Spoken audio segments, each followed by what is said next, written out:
Of course, Dave Slap Thompson leading the last second drive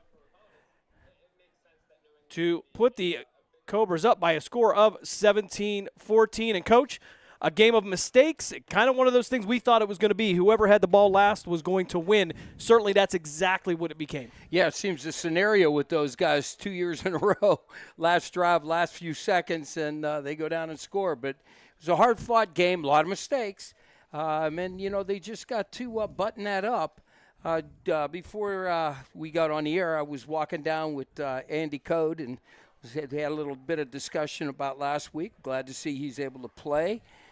This week, he kind of had a penalty against him, and they reviewed it and said, nope, that's not what happened, so he's able to play today. But he's a good guy and soft-spoken, but on that football field, he turns it up. Andy Code ejected from the game last week after review by the board. That the ejection was sustained from that game, but they were going to overturn the ejection, or the suspension for this week. That is a Tri-Point Football League rule. If you are thrown out of a game, you have to stay out of the game the following week. So the suspension follows into the next game. However, Andy Koch going to be on the field today. Take a look at some of the numbers from last week as Dave Slap Thompson, he would get the start for the Cobras.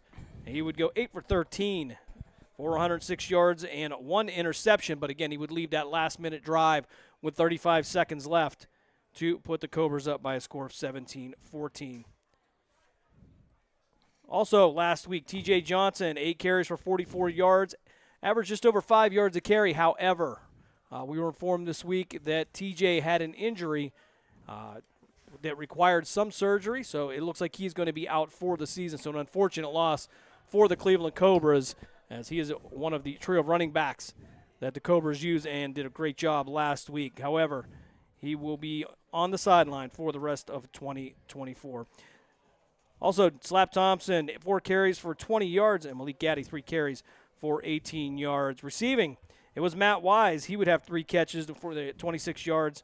And then Andre Daniels, big catch there in the fourth quarter. He would have 2 receptions for 33 yards, averaging just over 16.5 yards a game. I want to thank you for listening in here on Western Reserve Radio and all of the outlets along the way, including 12-Ounce Sports and Snowman Multimedia. I want to thank them for joining us here as we get ready for this game here in Week 2. And again, this is going to be the first time that the Cobras have been at home. They were on the road against the Michigan Gators in early May, followed by the Detroit Ravens. And then last week in Week 1, they were just down the road here in Alliance as they knocked off the Ohio Gladiators. So again, glad to be home here for the first time. We're going to step aside for a break, but before we do that, we're going to bring you some of the audio highlights from last week as the Cobras, they get the big win over the defending 2023 Tri-Point Football League champions. Here's some of what happened last week right here on Western Reserve Radio.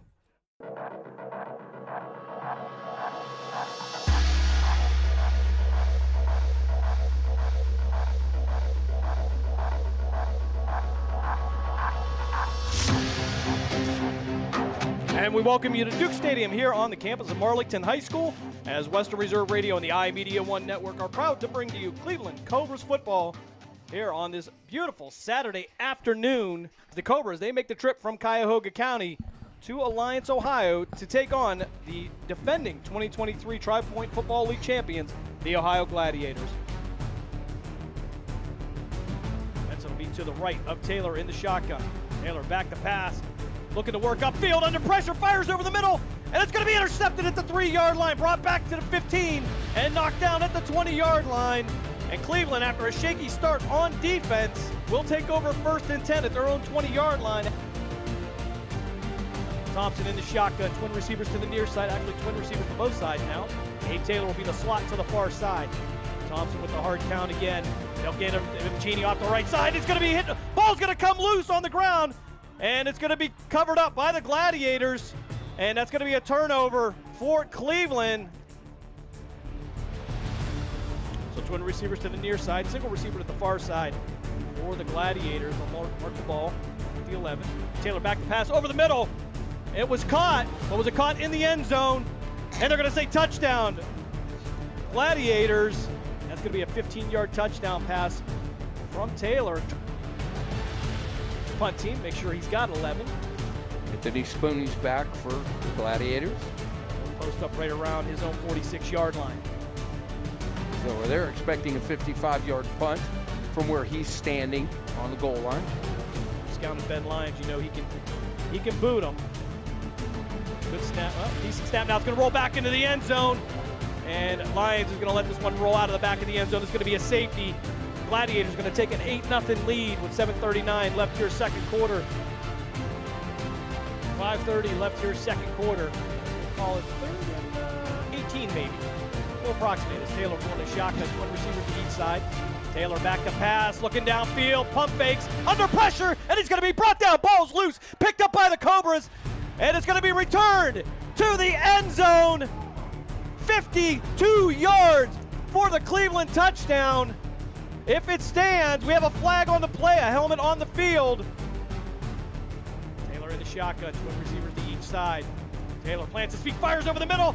It's going to be caught by Burt, and Burt is going to be gone to the end zone. 52 yards. Taylor to Burt, and the Gladiators take a 14-7 lead over the Cleveland Cobras. And that'll bring us to the end of the first half here in Alliance. Gladiators will take a 14-7 lead into the locker. High snap out of the end zone. And Shropshire couldn't reach up to get it, and the Cobras will get 2 points. So the Gladiators will return the favor and give a free 2 points to the Cobras. It's now a 14-9 game, and the Cobras will also get possession with 5:03 left here in third quarter. And Lions before the field goal. Joe Barrico, the holder. Lions, this is well within Lions' range. 41-yard field goal attempt for the Cobras. 10 minutes left here in this game. Barrico set, waiting for the snap. Good snap. Kick is up. And it is doinks off the left upright and no good. Had the distance, but went off the left upright. And with 9:46 left here in the fourth quarter, the Cobras still trail by a score of 14-9.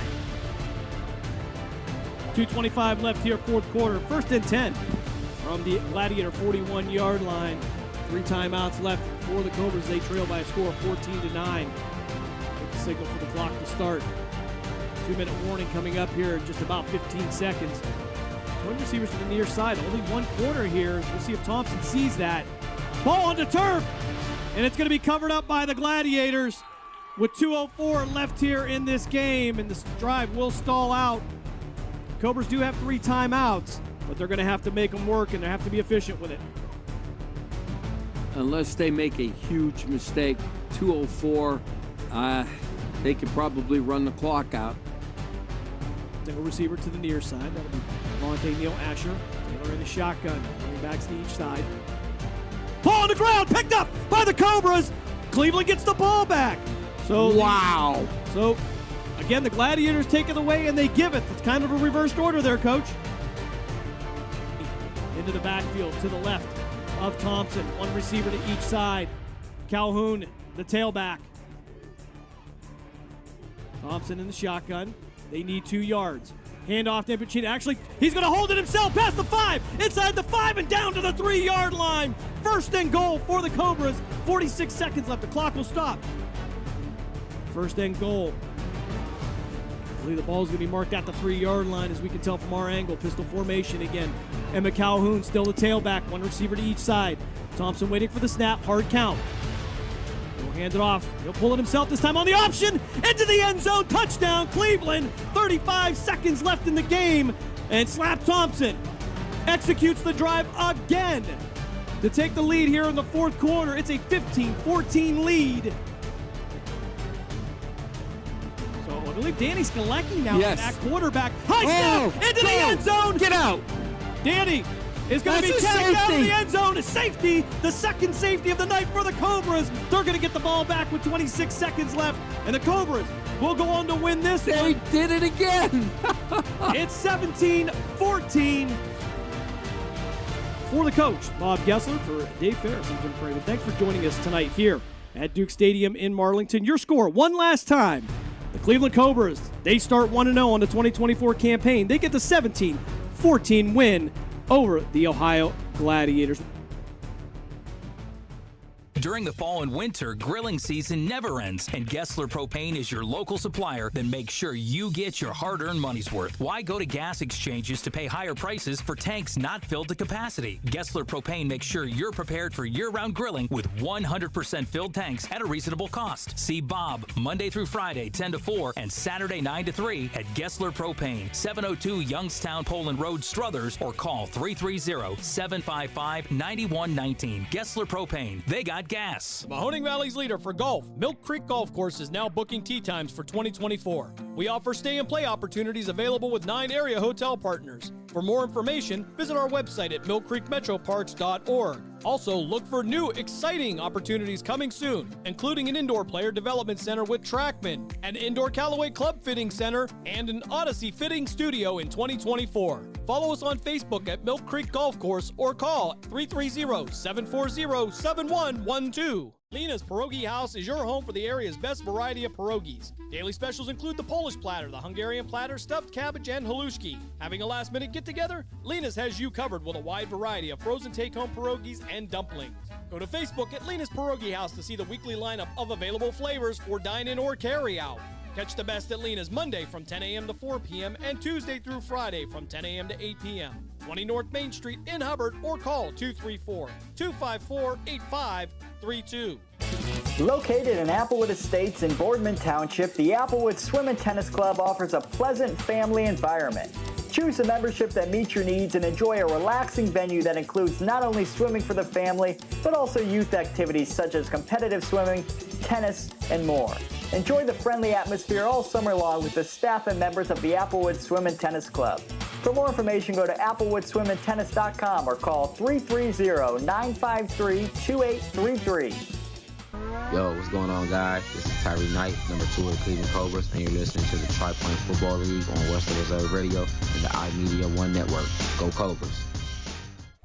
Back here at Brooklyn Memorial Stadium here in Cuyahoga County, week 2 of the Tri-Point Football League. However, the home opener for the Cleveland Cobras as they come in with a record of 1-0 in the league, 1-2 overall on the season. And, Coach, if you are Adam Rogerson, and I got to talk to him a little bit this week back and forth, wasn't real happy with the performance overall, but one thing he was happy with was the way that they hung in during that game mentally.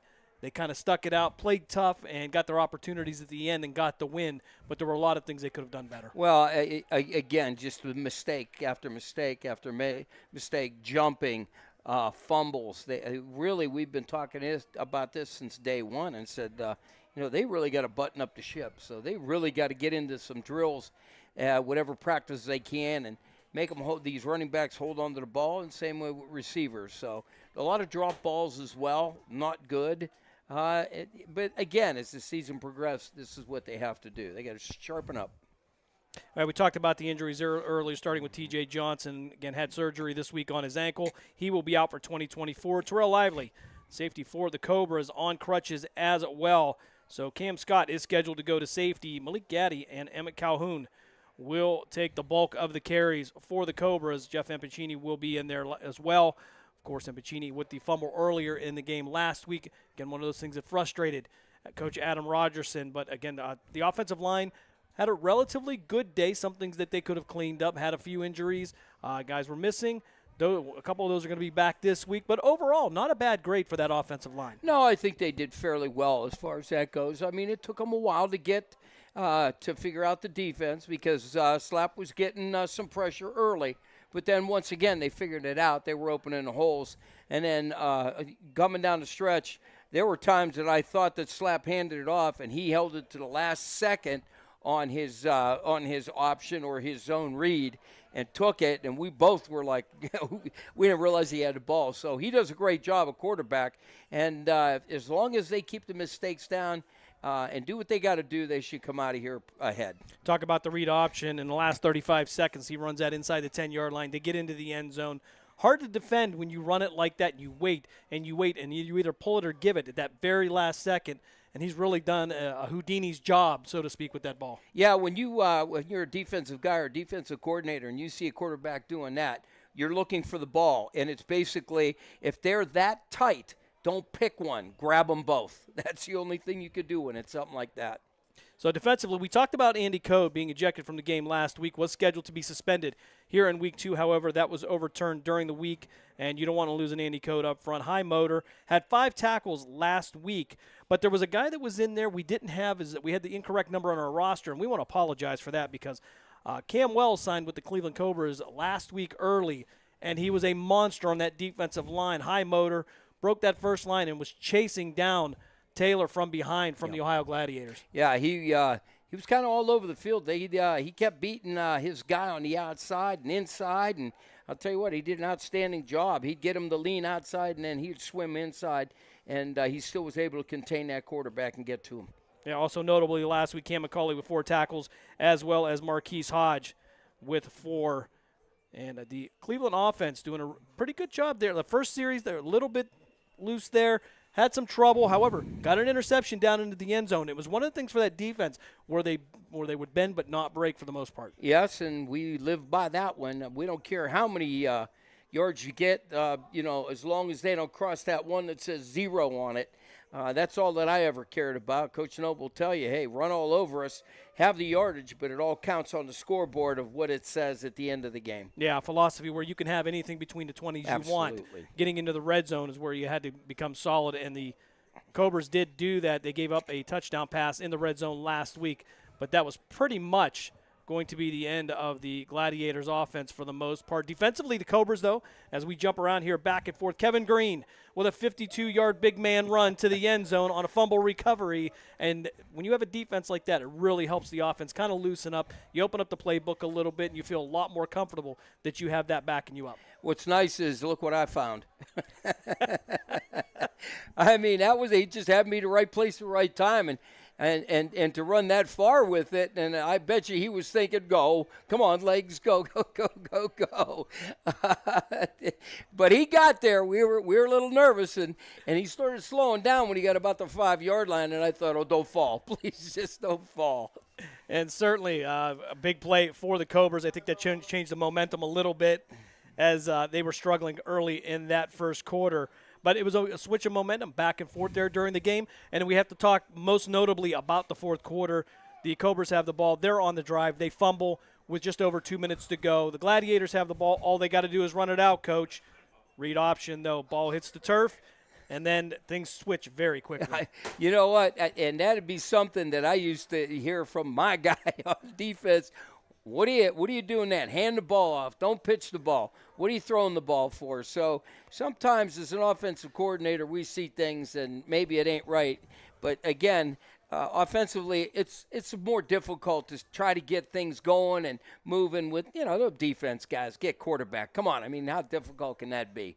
Well, certainly it was an emotional roller coaster in those last 2 minutes last week. Oh, yeah. As we thought the game was over, the Gladiators were going to run the clock out. However, they were kind enough to give it back to Cleveland, who capitalized on that, again, on the read option with Slap Thompson getting into the end zone, giving them the lead. That wouldn't be the final score, though. Danny Skalecki would come in for the last play, or the first play of the last drive for the Gladiators. High snap would go into the end zone, giving Cleveland their second safety of the night. We're going to step aside for a quick timeout. When we come back, we'll get you the weather, we'll get you the uniforms, and we'll get you kicked off here at Brooklyn Stadium. You are listening to Cleveland Cobras football here on Western Reserve Radio, part of the iMedia One Network. We're right back after this. Malutic Live is your home for high school sports. We have all the scores on our social media platforms throughout the games. Enjoy our timely updates from local area schools year-round. You won't get the consistency and reliability from anyone else. Our number one priority is servicing our fans and getting them live news as it's happening. Follow us on social media, Twitter, Facebook, and Instagram at Malutic_live. And remember, our fans come first.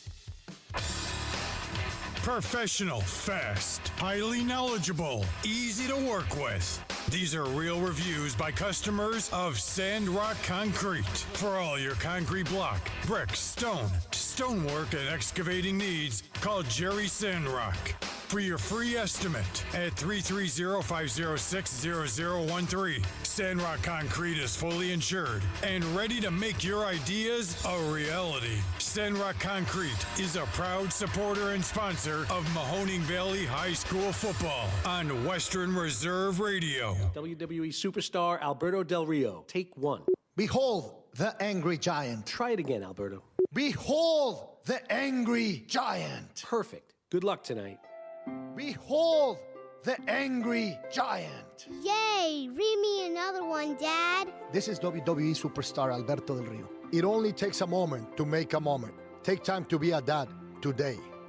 Visit fatherhood.gov, brought to you by the U.S. Department of Health and Human Services and the Ad Council.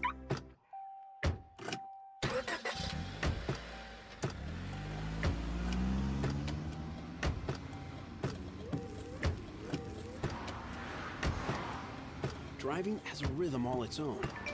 Don't wreck it with a text. Before you get behind the wheel, silence your phone. Or better yet, designate a texter.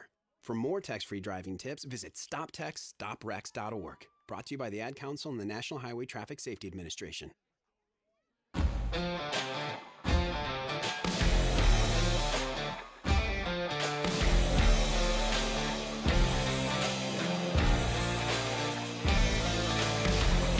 See them knocking at the front door, leaving me less than what I had before. Johnson in the shotgun, one receiver to the near side. They'll send a man in motion, slot. That'll be the slot receiver to Golson. Quick pass over the middle, and he's going to hit Abe Taylor for the touchdown, 11 yards. Run for cover, might get loud. From the bottom to the top, yeah. Our echoes break walls. It's about to get loud. Wallace is the quarterback.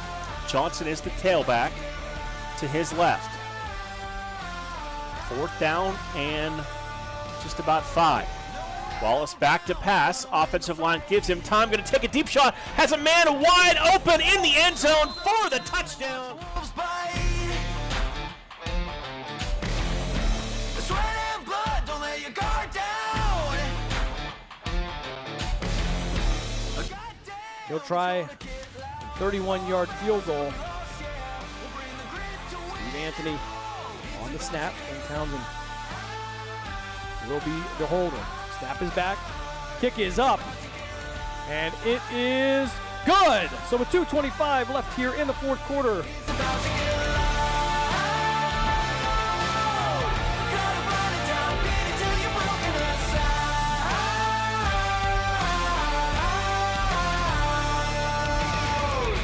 See them knocking at the front door, leaving me less than what I had before. Seeing red, I gotta let it out. Run for cover, cause it might get loud. It's about to get loud. It's about to get loud. Gotta put it down, beat it till you're broken inside. Gotta put it down, beat it till you're broken inside. Gotta put it down, beat it till you're broken inside. It's about to get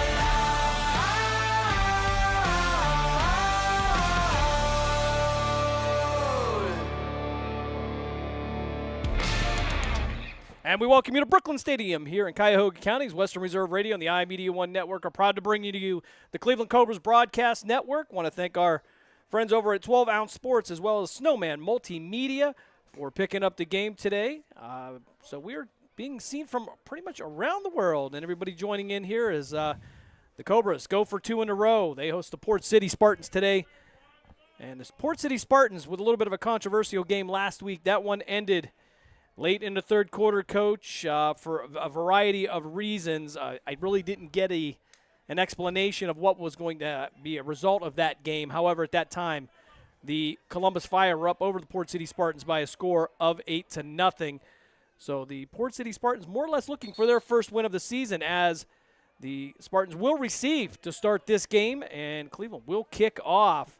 Didn't get any signals as far as if it was a deferment or if they just accepted the ball. However, the Spartans making their way up from Portsmouth, Ohio, wearing the purple jerseys with the black numbers outlined in white in the black pants and the white helmets. And your home Cleveland Cobras are in the white jerseys with the green numerals black numerals outlined in green, the black pants, the black helmets with the traditional Cleveland Cobras logo. Ben Lyon on to kick for the Cobras to get this one started. Overcast skies right now. As far as I understand, we are not expecting any precipitation. The windows are open up here in the press box. Just about 75 degrees here, somewhat humid. But an absolutely great night for football here in Brooklyn, Ohio, as Line will get ready to line this one up. Game 2 of the Tri-Point Football League season. And this is going to be a deep kick into the end zone, and it's going to be a touchback. And the Port City Spartans will take over 1st and 10. And, Coach, we talked about kickers. That's a real advantage of having been on that roster. And it kind of saves your kickoff team there from having to go down and cover that. Absolutely. Not only that, it puts them in a hole right off the bat. So that's what you want to do. No return. They get the ball, I believe, at the 25. So that's a good thing. Tri-Point Football League following the NFL rules, just about a year behind. As Portsmouth, 1st and 10 from their own 25-yard line. Will get the ball to start. They were being shut out last week. Again, the kind of a controversial game last week. As Marcus Fry, that'll be Noah Corbett, will be in the shotgun. 2 receivers to the near side, single receiver to the far side, moving left to right on your devices if you're listening on the Live 365 app or Tunein. Trips now to the near side. He'll pitch it on an outside run, coming to the near sideline, and a trio of Cobras are going to tie him up, push him out of bounds, and I believe that's going to be led by Kevin Green. That was a good job. The offensive line sealed that edge, so they had to try to scrape over and got it. Now we're going back about a 5.5-yard gain on 1st down, so that's a good run.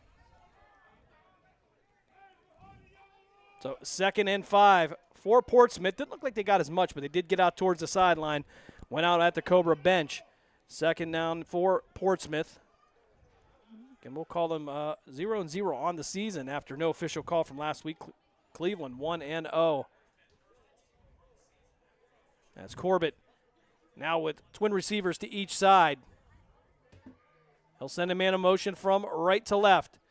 Hand off the left side, trying to work their way upfield. Out to the 38, down to the 39-yard line. And another tackle for Kevin Green, his 2nd of the game in as many plays.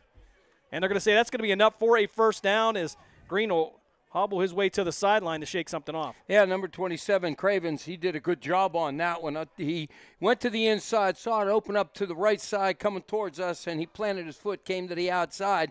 Good job by the offensive line and him as vision as a running back. Cleveland's got to stay in their lanes, not get pushed into the inside by their end guys. Corbett now in the shotgun. He'll have Rod McNeil to his left. 1st and 10. Ball now at the Portsmouth 40-yard line. They'll send a man in motion from right to left. That'll be McNeil. Pitch to the outside. Tried to cut it back up. Ran into traffic and tried to fight to get back to the line of scrimmage. We'll say no gain on the play. It should be 2nd and 10 for Portsmouth. Yeah, they shifted a wing back from down close here up over to the top, and what they did was Cleveland, they saw something that they like on film, and they shifted all to the right. Andy Code was on the outside with the outside linebacker. They had nowhere to go, and he tried cutting it back, and the defensive line scraped over. Outstanding job by the defense. Now they're going to take a yard away from him. It'll be 2nd and 11 for the Spartans. They'll now have a wing to the left. That'll be McNeil. Corbett in the shotgun. 3-step drop, fires over the middle, and it's going to be incomplete. Pass was intended for Hayden Kinney, but too much traffic in the middle for the Spartans. Yeah, and he overthrew that. If that would have been in the basket, that would have been a nice gain. But unfortunately, he overthrew it, and for his sake, it dropped in the defensive backfield unharmed. But he overthrew him by probably about 2 or 3 feet. He must have had happy feet in the back, and you got to set your feet and attack forward. So 3rd and 11 for Port City. Big 3rd down coming up for the Cobras. Apologize, we're having a problem with the clock out there, so we won't have an exact time here, but we're just getting underway. So just about 14 minutes, maybe 13 in the first quarter. As Corbett will be in the shotgun again. 2 receivers to the far side, single receiver to the near side.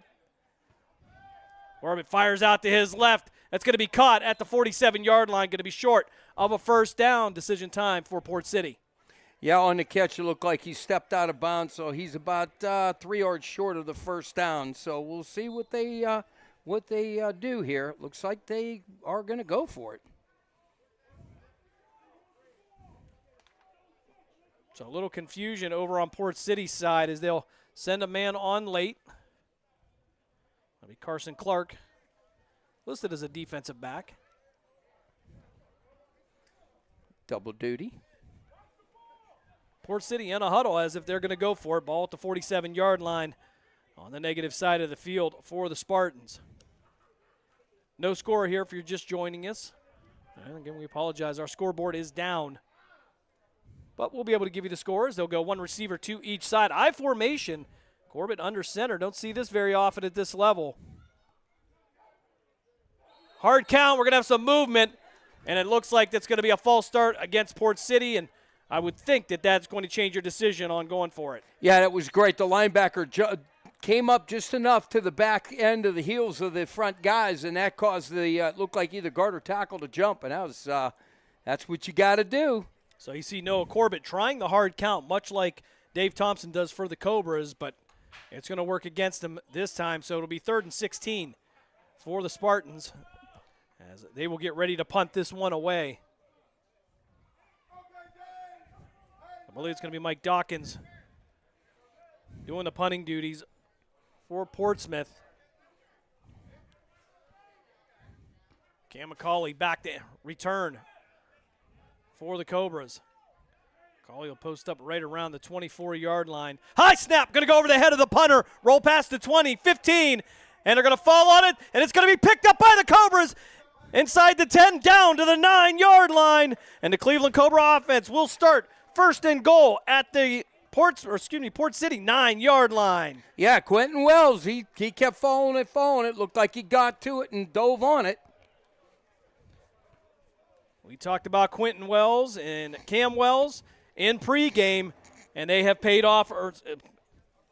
dividends early here as they just signed last week with the Cleveland Cobras. And Cam Wells all over the field last week, coach, on that defensive line. Again, chasing the Ohio Gladiators quarterback around pretty much like he had stolen something from him. And you almost felt bad for him. Well, that's the name of the game. So 1st and goal for the Cobras at the Port City 9-yard line. Thompson in the shotgun.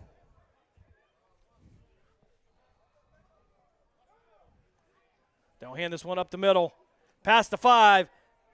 Inside the 5. Close to the goal line. Going to be just short. And it'll be 2nd and goal for the Cobras. Again, great field position provided by that bad snap. And who knew, Coach, that was going to be such a sought-after position this year? Yeah, that's very, very true. I like it. They're running a tight end, and all they did was run down to that right side. Defense really never adjusted. Now they're going into their goal line. So they're going to go, it looks like maybe a double A gap, or they're going to go man-to-man, big on big up defensively. Pistol formation, quick snap, handoff to the up back. And we're going to have a whistle flag on the play. It's going to be a false start against Cleveland. That'll knock them back 5 yards. They actually had it spotted at the 2, so it'll be 2nd and goal from the 7 for Cleveland. This is what we talked about, mistakes. Now you get down to the gold area, the sweet zone, and then we make a 5-yard mistake. There's no reason for this. You're under control. You're doing what you got to do. You know the snap count. I don't understand why you are jumping. 1 receiver to each side now. Pistol formation again. Thompson given last-second instructions.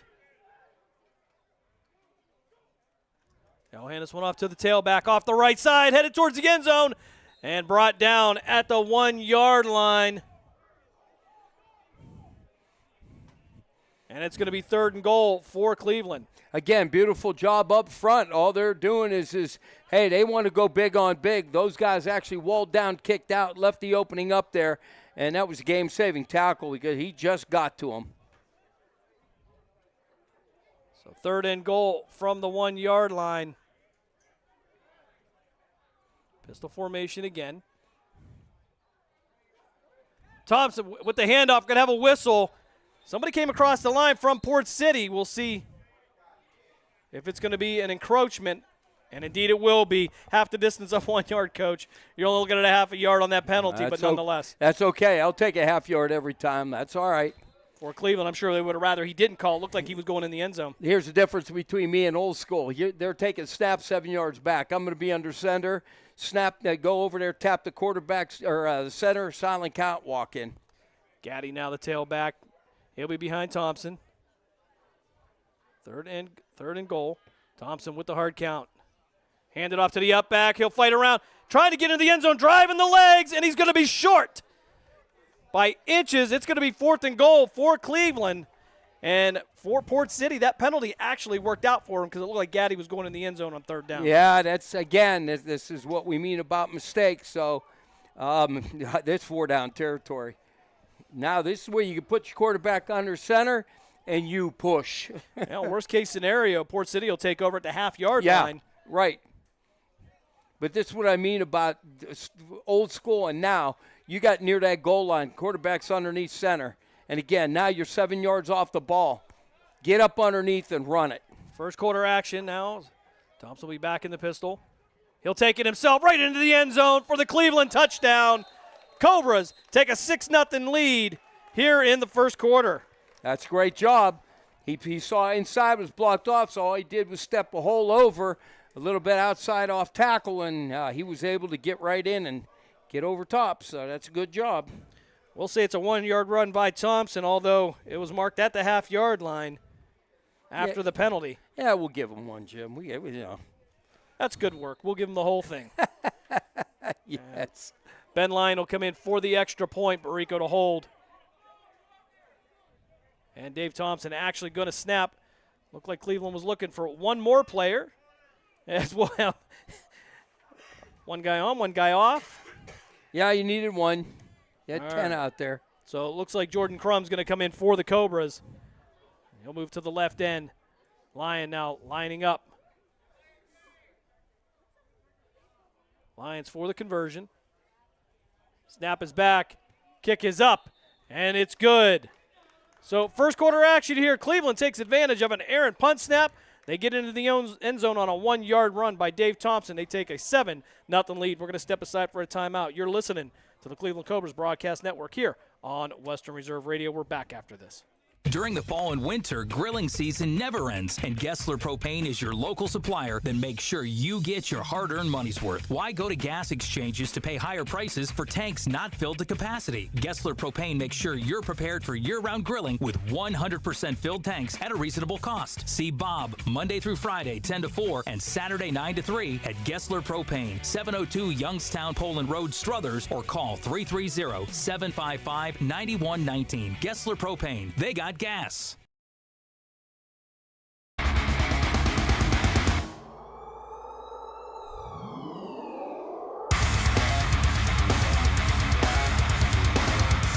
Nyshawn McCall back to return for Port City for their second possession of the game. Ben Lyons lining up for the kickoff. Again, our scoreboard is down, so we don't have a clock for you here, but first quarter action here. The Cobras take a 7-0 lead as Lyons approaches. And this is going to be a high kick, fielded at the 12-yard line. We brought out to the 15, 20, and then knocked down at the 21-yard line. And that's going to be a big hit. I believe that was going to be D'Angelo Thompson or Cam. There's 2-6, either Cam Scott or D'Angelo Thompson on the tackle. Yeah, but right around the 15-yard line, there was a little bit of hanky fall. And we had a definite block in the back. I hope on the next extra point they put one of these young guys behind the goalpost. Poor old Jesse, he's clean back by the practice field shagging balls. Yeah, good problem to have if you're the Cleveland Cobras, though. Not everybody has a kicker like Ben Lyons. Yeah, but you can't put the owner in the back catching them. All hands on deck as I guess they will spot the ball. Well, if we can get it set here. I don't think they set one in. It looks like they're going to place it at the 9-yard line. So Port City going to start with their back up against their own end zone again here. First quarter action. Cleveland with a 7-0 lead. Dave Thompson going in on a 1-yard run after an errant snap goes over the head of the punter for Port City. Now we give Cleveland great field position. Actually got it in the end zone on 3rd down, but due to a penalty, that wouldn't be negated. Noah Corbett in a shotgun, man in motion, high snap, flag on the play, and we're going to have an illegal procedure against Port City, and that's going to knock them back half the distance. So they'll be at the 4.5-yard line. Yeah, you don't want to go in reverse back there. You're going to run out of real estate. So, again, they got to settle down. You got to play. Relax. Defense, let the defense do all the jumping. You know where you need to be, and you know where you're going to go. So we'll try 1st down again. I'll actually mark it just at the 4-yard line.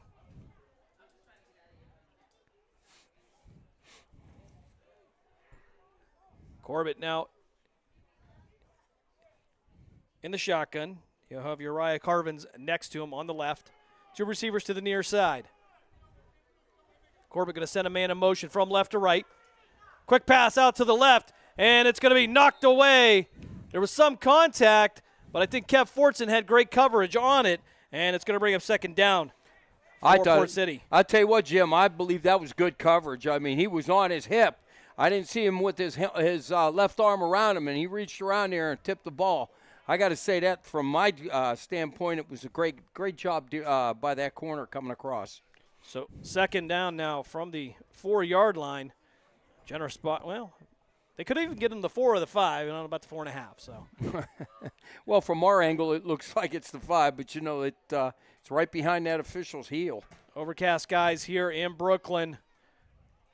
But I'm being told no rain, so we'll go with that. You trust the weatherman? As Corbett in the shotgun. He'll have Carvins to his left. 2 receivers to the far side. Quick pass over the middle, and it's going to be picked off at the 16-yard line. Cleveland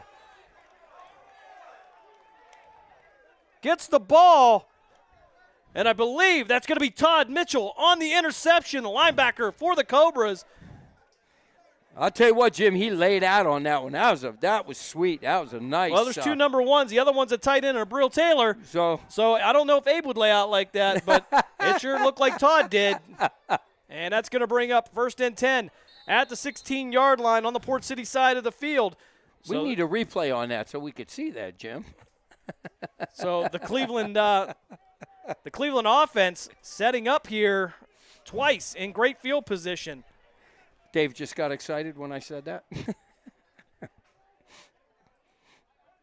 So far, Cleveland working from inside the Port City 30-yard line. Both times they've had the ball. Thompson in the pistol now, running back to his right. Gaddy will be the tailback. 1 receiver to each side. Hard count, trying to draw somebody off there. Give it to Gaddy. Gaddy up the middle. He'll pick up 3 or 4 yards on the play, get down to about the 11. So we'll give him credit for 5. That'll be 2nd and 5 now for the Cobras. Yeah, with the sidecar that's next to Slap, what all they're doing is using him as a fullback, and he's leading up. And, hey, we'll take that every time on 1st down, 4 or 5 yards. That's what you want. 2nd and 5 now for the Cobras. They'll come out same formation, 1 receiver to each side. Fullback will now move to the left side. Gaddy still the tailback. Thompson with the hard count, going to have a flag and a false start coming up against Cleveland. And it'll go back to 2nd and 10 now for the Cobras.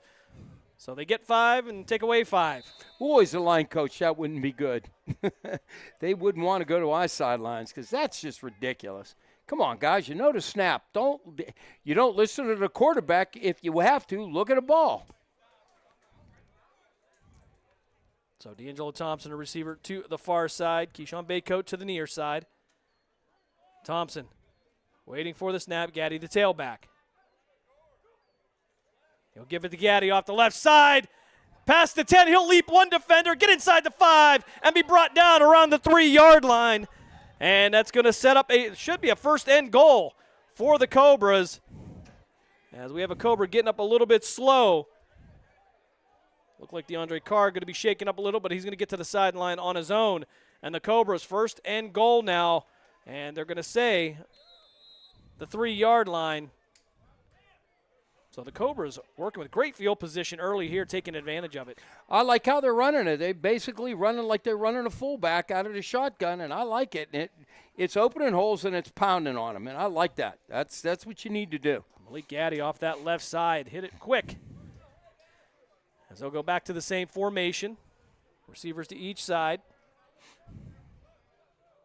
It'll be Javon Washington, the tailback now for the Cobras. Thompson waiting for the snap. First quarter action here, no clock. Thompson taking it himself into the end zone for the second touchdown of the day on a 3-yard touchdown run. The Cobras take a 13-0 lead over Port City. Yeah, just simple. He got the ball weighted and tucked behind his running back who led him up, and everything was good. So new feature here. If you take a look at, if you're watching us on Facebook or on Twitter, the instant replay feature. As you get to see Dave Thompson get into the end zone again, and he's keeping track of these scores pretty easy.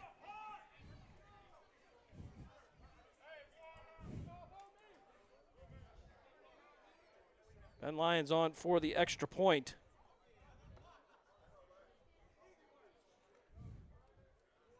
$13-0 is your score, pending the conversion. Snap is back. Kick is up. And it'll stay inside. Actually, we'll bounce over the fence again, Coach. And we'll have to send a young guy after it. But after that, the Cobras take a 14-0 lead. We'll step aside for a quick timeout. You're listening to the Cleveland Cobras Broadcast Network here on Western Reserve Radio, all a part of the iMedia One Network. The Mahoning Valley's leader for golf, Milk Creek Golf Course, is now booking tee times for 2024. We offer stay and play opportunities available with 9 area hotel partners. For more information, visit our website at millcreekmetroparks.org. Also, look for new, exciting opportunities coming soon, including an indoor player development center with Trackman, an indoor Callaway Club Fitting Center, and an Odyssey Fitting Studio in 2024. Follow us on Facebook at Milk Creek Golf Course or call 330-740-7112.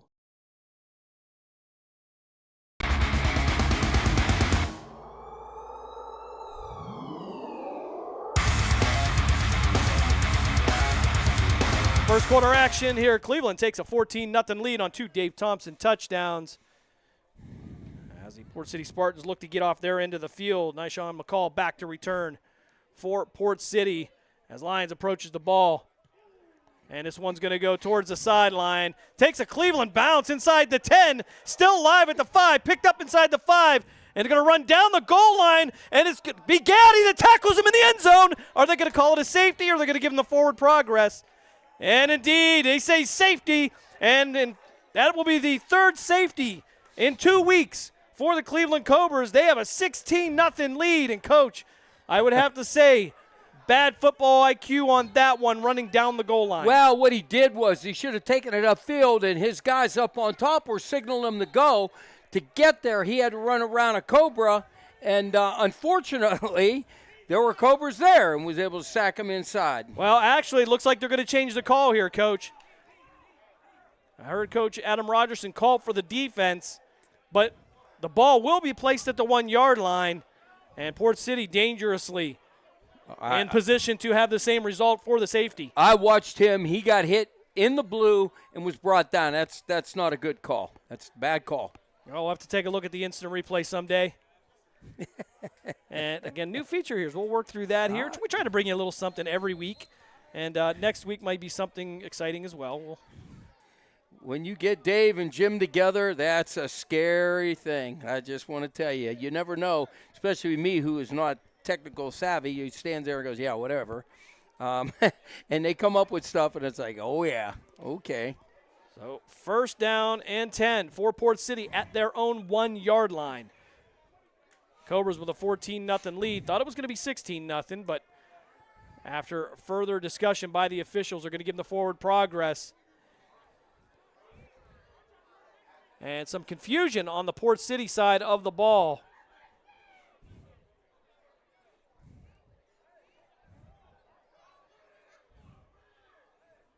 I formation. Corbett will go under center.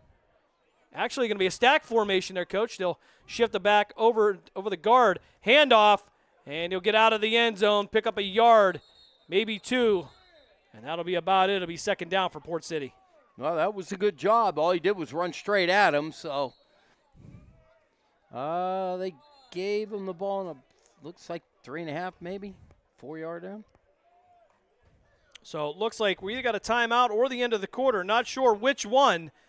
However, either way, it will be a 14-0 lead for Cleveland. We're going to step aside for a quick timeout. You're listening to Cleveland Cobras football here on Western Reserve Radio, part of the iMedia One network. Lena's Pierogi House is your home for the area's best variety of pierogies. Daily specials include the Polish platter, the Hungarian platter, stuffed cabbage, and halushki. Having a last-minute get-together? Lena's has you covered with a wide variety of frozen take-home pierogies and dumplings. Go to Facebook at Lena's Pierogi House to see the weekly lineup of available flavors for dine-in or carry-out. Catch the best at Lena's Monday from 10 a.m. to 4 p.m. and Tuesday through Friday from 10 a.m. to 8 p.m. 20 North Main Street in Hubbard, or call 234-254-8532. Yo, what's going on, guys? This is Tyree Knight, number 2 of the Cleveland Cobras, and you're listening to the Tri-Point Football League on Western Reserve Radio and the iMedia One network. Go Cobras. Second quarter action here from Brooklyn High School. Cobras with a 14-0 lead. We'll flip sides of the field. And pretty much you can save the field from 20 to 20. There's been really no action inside these lines. Everything's been inside the Port City red zone. They'll line this one up on the near hash mark. Second down now. And we'll call it a good 7 or 8. Well, it's about time we saw Cleveland doing what they're doing and keeping them in their side of the end zone, because the first 3 games, they did a lot of playing with their back to the goal line. So that's fresh. That's good. Looks good for them that they got a good job doing the D. We'll keep an eye on the front 4 here. Is now Wells going to line up to the right side. Corbett now going to go under center, I formation. They'll have also a back lined up over the right side. Hand off to the second man. Give it to the fullback. He'll fight his way past the 5. Ball came loose, but the officials are going to say he's down, and he'll go down at the 9-yard line. So good execution by Port City to give themselves some breathing room. Yeah, that's all they did was, it was just get handed to the up man and give him a push. Cleveland thought they were going to have a fumble on that, but the officials immediately blew the whistle, called that down as we just get underway here in the second quarter. Port City trying to give themselves some room to work. They'll have the ball now third and 2 at the 9-yard line. Special teams coming back to haunt Port City earlier as the snap would go over their head on a punt, and then a poor return on the second kickoff. As Corbett now will go back into the shotgun. No, he'll go back under center, I formation again, wing to the right. They'll have a receiver to the single receiver to this side and one to the far side. Corbett under center. Hand off the right side, and Wells going to bring him down. Nowhere to go. And that's going to bring up 4th down as Cam Wells came through like a freight train and pretty much took, I think, the whole offensive line with him. Well, I'll tell you right now, his penetration was at least heel depth when so he was already 2 yards in the backfield and then hit him, and then he fought him backwards. So we have a timeout, Jim. Timeout here as Cleveland takes the 14-0 lead. We'll step aside for a quick 30-second break. You're listening to Cleveland Cobras football here on Western Reserve Radio, a part of the iMedia One network. Located in Applewood Estates in Boardman Township, the Applewood Swim and Tennis Club offers a pleasant family environment. Choose a membership that meets your needs and enjoy a relaxing venue that includes not only swimming for the family, but also youth activities such as competitive swimming, tennis, and more. Enjoy the friendly atmosphere all summer long with the staff and members of the Applewood Swim and Tennis Club. For more information, go to applewoodswimandtennis.com or call 330-953-2833.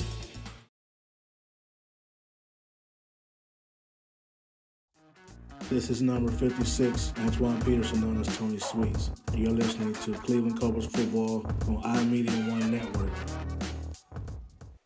Tony Sweets back in uniform today here for the Cobras, as the Port City Spartans will punt this one away. Their punter Lined up just about 3/4 into the end zone. High snap on the last one. This one going to be much better, and it's going to be a line drive picked up at the 36-yard line.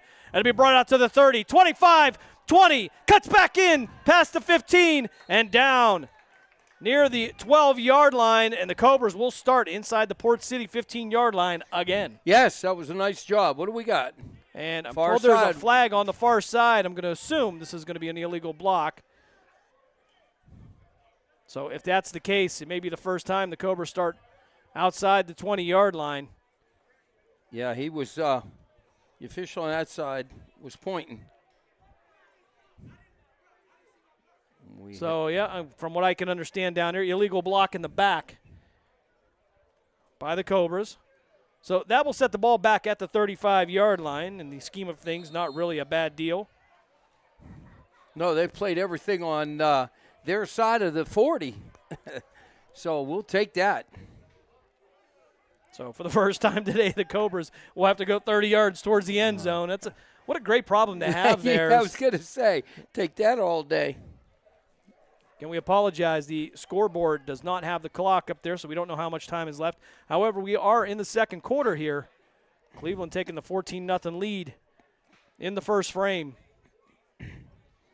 Baycoat, the receiver, to the far side now. Andre Daniels to the near side. Thompson in the shotgun. Malik Gaddy will be the tailback.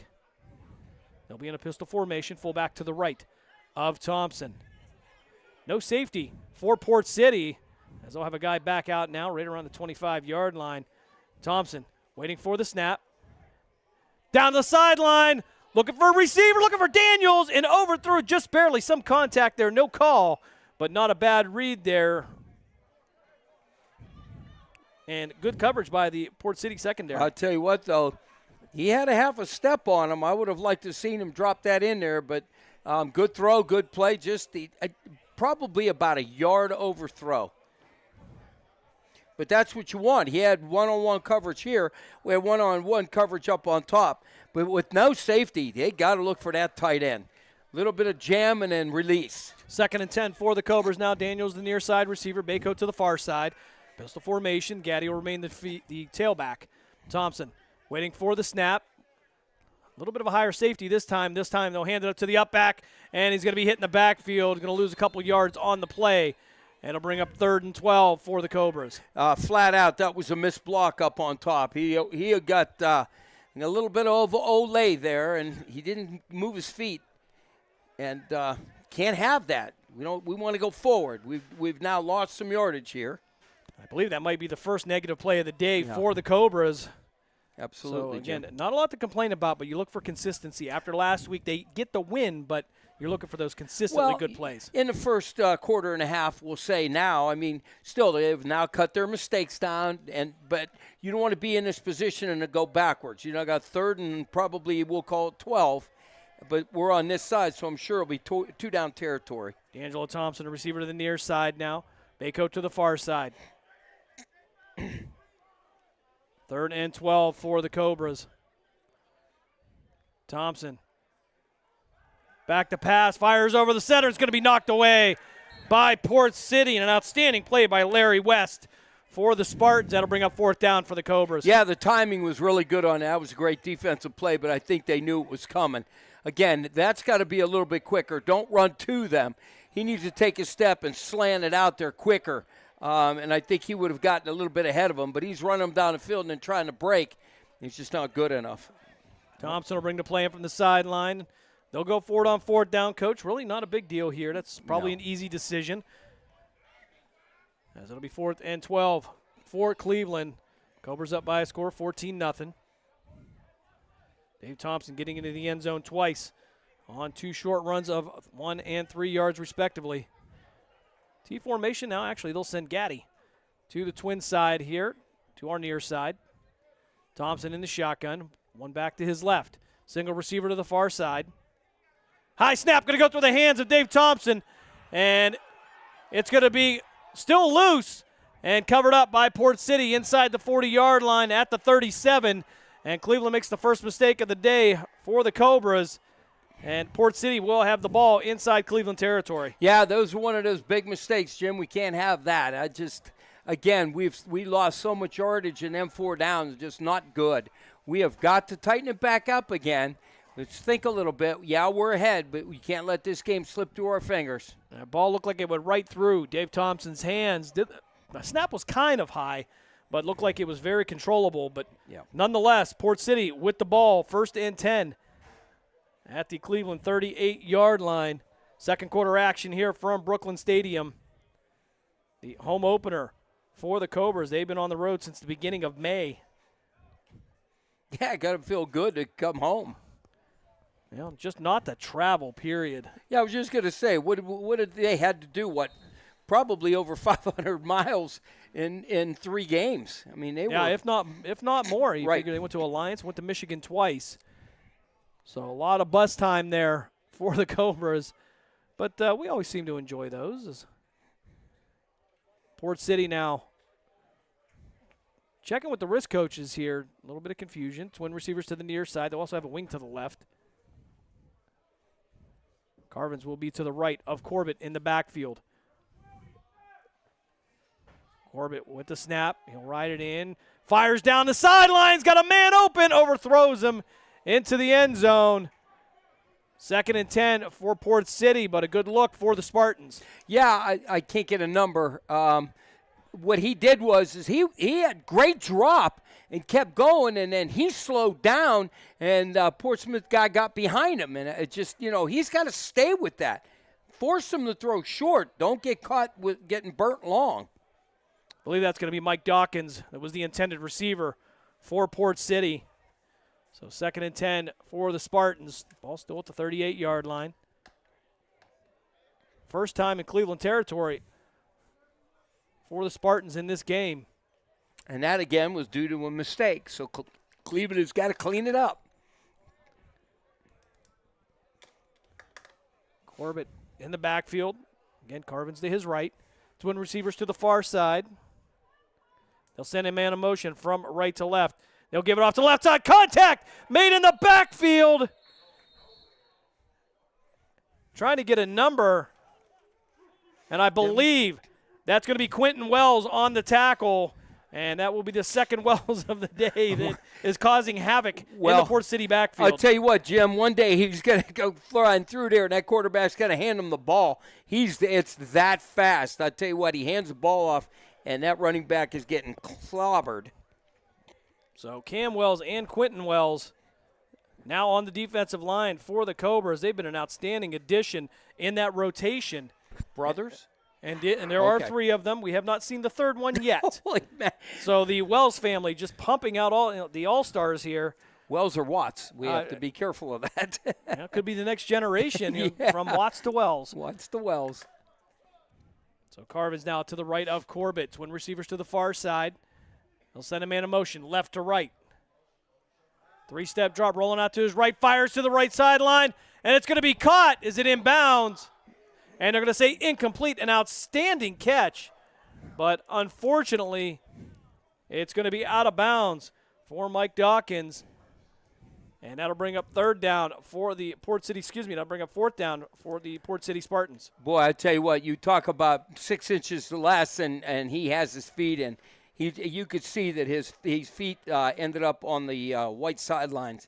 And I'll tell you what, that's a good throw, and that was an outstanding catch. He went up there and tried to keep them feet down, but unfortunately he couldn't get them.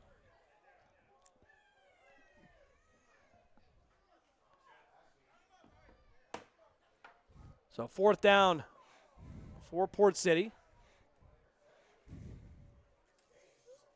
4th and long. They'll bring on the punter. That'll be Dawkins. Decent snap this time. Dawkins will get this one away, and a good high punt. It'll roll towards the 5-yard line. It'll go out of bounds. We'll see where they mark it. As the official will go to the sideline. He'll wait for the chopping signal there. And we'll see where they're going to spot it at. They'll start from the 2. And the referee is saying, keep coming, keep coming.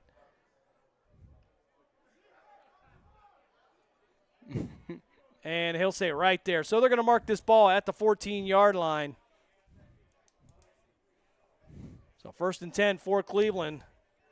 Great looking punt. I'll tell you what, he keeps that in bounds. That ball soared. Well, did a good job there. So after overcoming the bad snaps,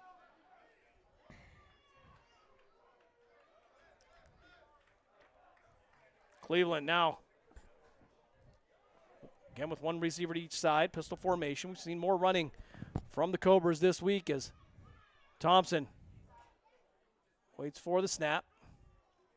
He'll hand it off right side, and he'll cut it back in out to the 15-yard line. And I believe that's going to be Dominic Martucci on the carry. He took a little bit of a hit to the midsection, but he'll pop right back up. Yeah, well, what I tell my running backs, don't leave your feet. All you're doing is leaving yourself as open target, because then you're going to get belted. Keep them feet down, lower the shoulder, and get what you get. These guys jumping over people drive me crazy. So 2nd and 8 for the Cobras. Again, their worst field position of the day here in the second quarter. They are up by a score of 14-0. Again, no clock up on the board for us today, so we do apologize for that. Abe Taylor now going to come in at tight end. He'll be to the right side. Martucci, the tailback. They'll send Thompson in motion from right to left. So movement up front there, no flags. Slap Thompson with the handoff to Martucci. Tries to find the left side. Try to get to the outside. Cuts back in. Runs into some purple jerseys. He'll drive his legs past the 20. Down to the 24-yard line. Make it the 23, somewhere in that area. They haven't spotted it yet, but a good run by Dominic Martucci puts him in a better third down position. That's the whole key to a running back. Keep them legs going. Move and pump them pistons. And look what happens. He got hit, and he ended up running for probably another 3-4 yards on that. That's a great job. Good run. So 3rd and 1 now for the Cobras. Ball's going to be marked at the, well, we'll call it the 23-yard line. Baycoat will be the receiver to the near side.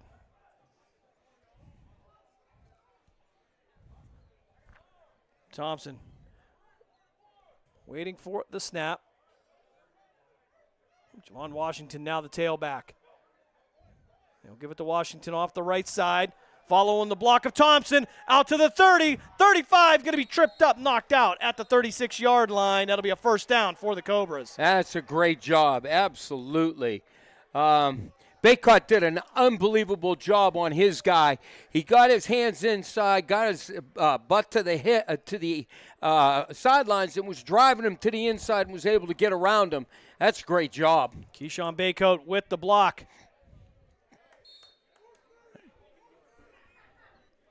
As the Cleveland will pick up a first down. Ball at the 39-yard line. Now Cleveland on the move after they start with the worst field position of the day on this drive. However, Washington will remain the tailback. Baycoat will be the receiver to the near side. He'll be one-on-one. Handoff to the up back, past the 40. And he'll make it all the way down to the 45-yard line. That'll be 2nd and 4 now for the Cobras. That's a good job. Good run. Just straight at him. Power football. That's what I like to see. Not sure how much time's left here in this second frame. Again, no clock up there. Well, we haven't got the 2-minute warning. Warming? There we go. Charles Williams coming off the field. Thanks, Dave. Appreciate it.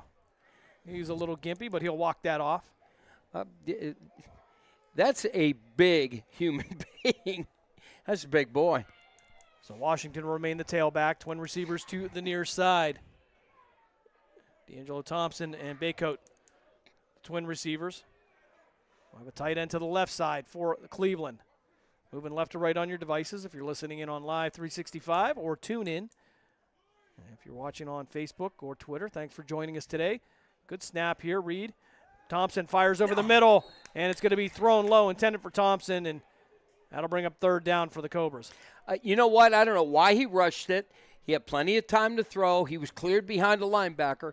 Just throw it to his chest. I mean, he catches that. That could have been a nice gain. He rushed the throw and threw it into his feet. So 3rd and 4. for Cleveland, leading by 2 touchdowns. Twin receivers to the near side again. They'll send one receiver to the far side. That'll be Taylor, but he'll be in tight. Thompson in the pistol. Washington still the tailback. Movement up front, and Port City going to shoot across the line. And that's going to be an encroachment. That's going to give Cleveland an easy first down. Well, that's you give that that half point to Slap Thompson, because I'll tell you what, it was all on him, boy. He saw he came up there and he hard counted them, and we had 3 or 4 guys in their backfield. That was a great job. And the offensive line didn't jump. They were smart. They sat there.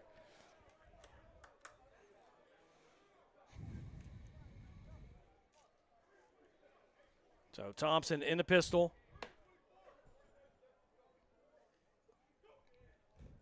He'll pull it himself on the read, actually.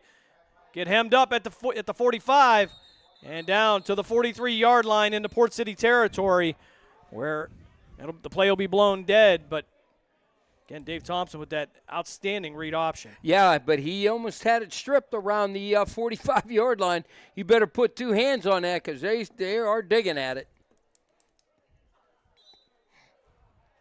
Second down now for Cleveland. Cobras looking to go 2-0 on this early season.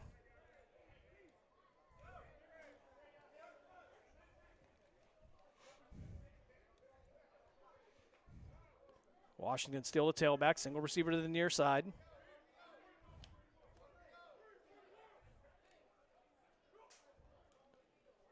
Thompson will give it to the up back, and he'll get back to the line of scrimmage. Not much more than that. And a good pileup by the Port City front 4.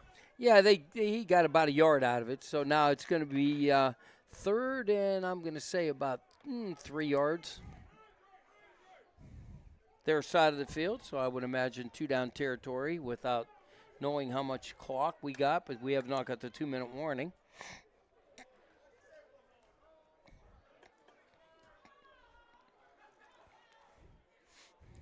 Yeah, a little harder to work without a clock here, Coach. So Port City going to take a timeout, so we will step aside as well for a quick break. You are listening to Cleveland Cobras football here on Western Reserve Radio, part of the iMedia One network. Professional, fast, highly knowledgeable, easy to work with. These are real reviews by customers of Sandrock Concrete. For all your concrete block, brick, stonework, and excavating needs, call Jerry Sandrock. For your free estimate at 330-506-0013. Sandrock Concrete is fully insured and ready to make your ideas a reality. Sandrock Concrete is a proud supporter and sponsor of Mahoning Valley High School football on Western Reserve Radio. This is number 79, Josh Jackson. And you're listening to Cleveland Cobras football on iMedia One network. Let's get it. Second quarter continues here at Brooklyn High School. Cobras with a 14-0 lead coming out of the Port City timeout. It'll be 3rd and 3 for the Cobras. Ball now marked at the Port City 42-yard line. Cleveland's had pretty good field position for most of the day, as they'll go out into 2 receivers. Now Matt Wise, receiver. Actually, it looks like they're going to go trip receivers to the far side. Wise going to be closer to a wing, but single receiver to the near side. That'll be Andre Daniels. Martucci into the right of Dave Thompson. We'll have to watch Thompson for the hard count again.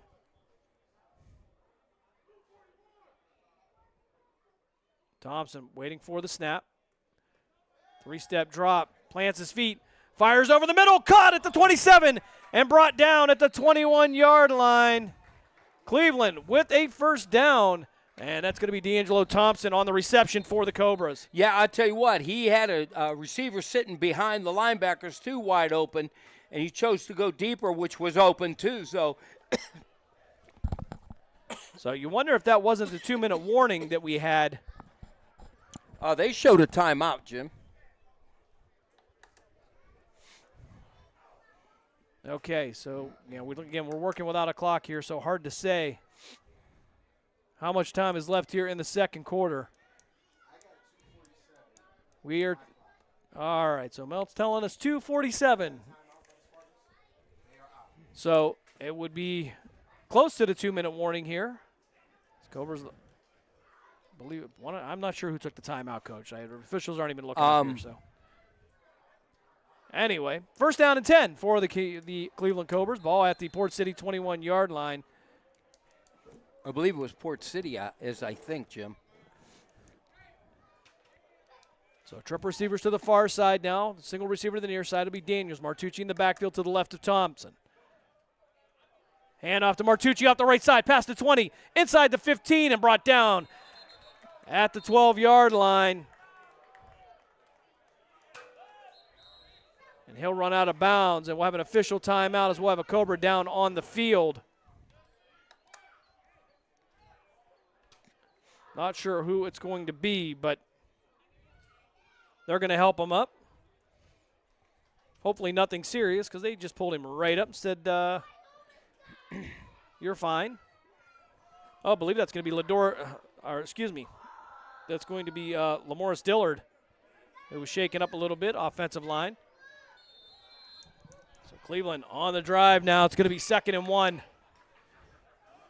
from the 12-yard line. Clock will start. Again, we think we're coming up on the 2-minute warning here pretty soon.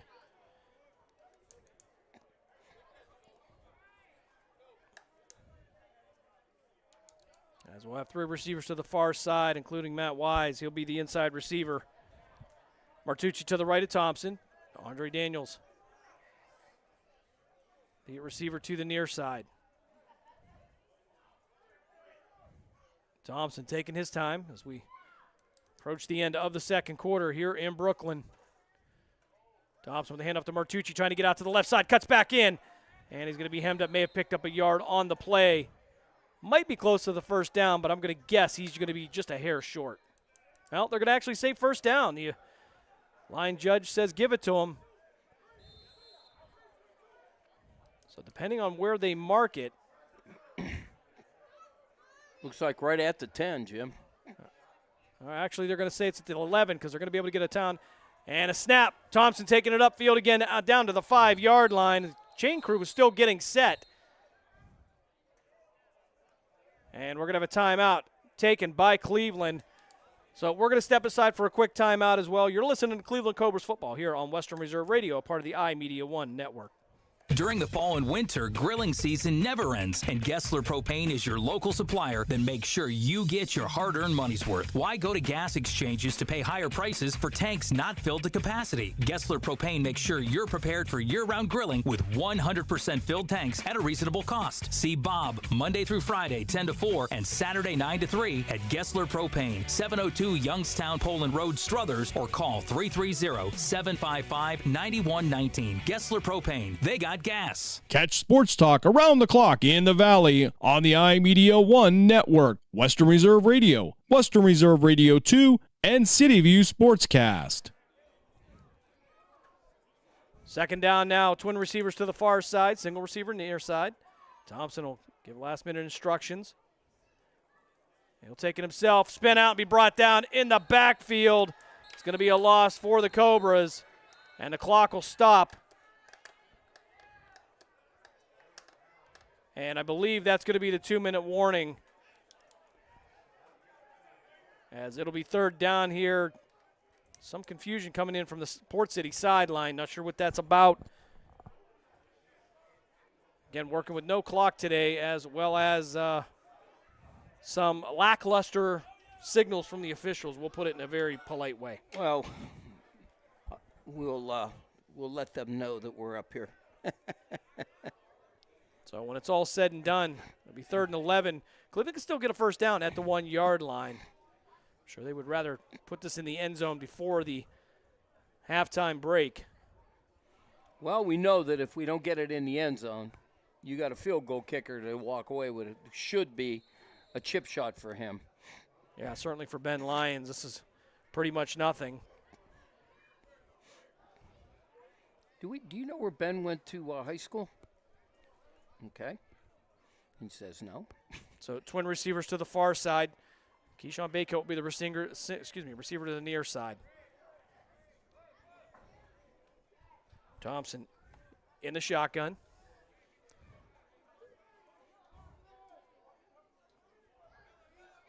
They'll send a man in motion from left to right. Pitch to the outside, past the 10, inside the 5, into the touchdown. We're going to have a flag, but I think it's going to be a face mask coming up against Port City, and I believe that's Andre Daniels on the 12-yard run for the Cleveland touchdown. Well, actually, they're going to call this against Cleveland. Yep. I thought that Andre Daniels got face masked on the way into the end zone. So that'll wipe the touchdown off the board. That'll bring Ben Lyons on for a field goal. Well, I'm not sure now, because if the penalty was enforced, it would be way back further than that.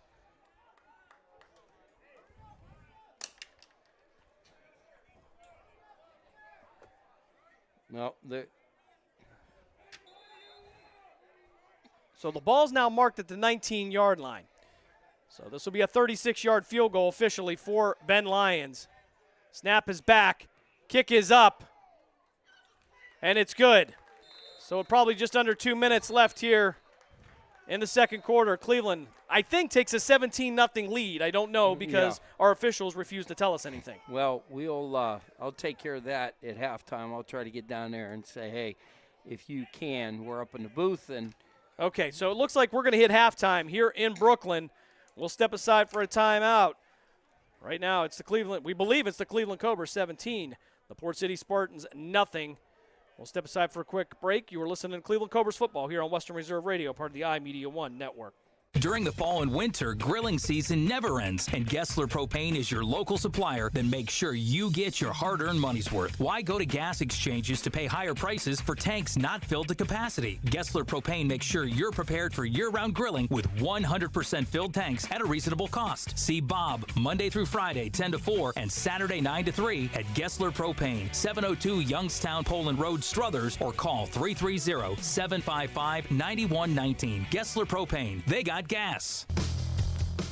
Malutic Live is your home for high school sports. We have all the scores on our social media platforms throughout the games. Enjoy our timely updates from local area schools year-round. You won't get the consistency and reliability from anyone else. Our number one priority is servicing our fans and getting them live news as it's happening. Follow us on social media, Twitter, Facebook, and Instagram at Malutic_live. And remember, our fans come first. The Mahoning Valley's leader for golf, Milk Creek Golf Course, is now booking tee times for 2024. We offer stay and play opportunities available with 9 area hotel partners. For more information, visit our website at millcreekmetroparks.org. Also, look for new, exciting opportunities coming soon, including an indoor player development center with Trackman, an indoor Callaway Club Fitting Center, and an Odyssey Fitting Studio in 2024. Follow us on Facebook at Milk Creek Golf Course or call 330-740-7112. Lena's Pierogi House is your home for the area's best variety of pierogies. Daily specials include the Polish platter, the Hungarian platter, stuffed cabbage, and halushki. Having a last-minute get-together? Lena's has you covered with a wide variety of frozen take-home pierogies and dumplings. Go to Facebook at Lena's Pierogi House to see the weekly lineup of available flavors for dine-in or carry-out. Catch the best at Lena's Monday from 10 a.m. to 4 p.m. and Tuesday through Friday from 10 a.m. to 8 p.m. 20 North Main Street in Hubbard, or call 234-254-8532. Located in Applewood Estates in Boardman Township, the Applewood Swim and Tennis Club offers a pleasant family environment. Choose a membership that meets your needs and enjoy a relaxing venue that includes not only swimming for the family, but also youth activities such as competitive swimming, tennis, and more. Enjoy the friendly atmosphere all summer long with the staff and members of the Applewood Swim and Tennis Club. For more information, go to applewoodswimandtennis.com or call 330-953-2833. Professional, fast, highly knowledgeable, easy to work with. These are real reviews by customers of Sandrock Concrete. For all your concrete block, brick, stone, stonework, and excavating needs, call Jerry Sandrock. for your free estimate at 330-506-0013. Sandrock Concrete is fully insured and ready to make your ideas a reality. Sandrock Concrete is a proud supporter and sponsor of Mahoning Valley High School football on Western Reserve Radio.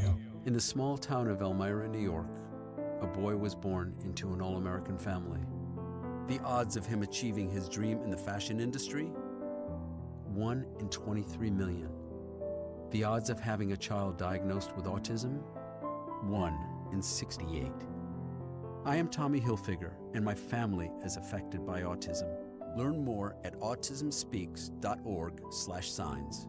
Brought to you by Autism Speaks and the Ad Council. Hey, let me ask you something. Would you seat your 3-year-old child on a windowsill? Would you seat them beside a lit fireplace or by the deep end of a pool? One last question. Would you seat your child in a car seat that's not correct for them? Car crashes are a leading killer of children ages 1 to 13. Secure their future. Seat them in the correct car seat. For more information, visit safercar.gov/the right seat. A message from the National Highway Traffic Safety Administration and the Ad Council.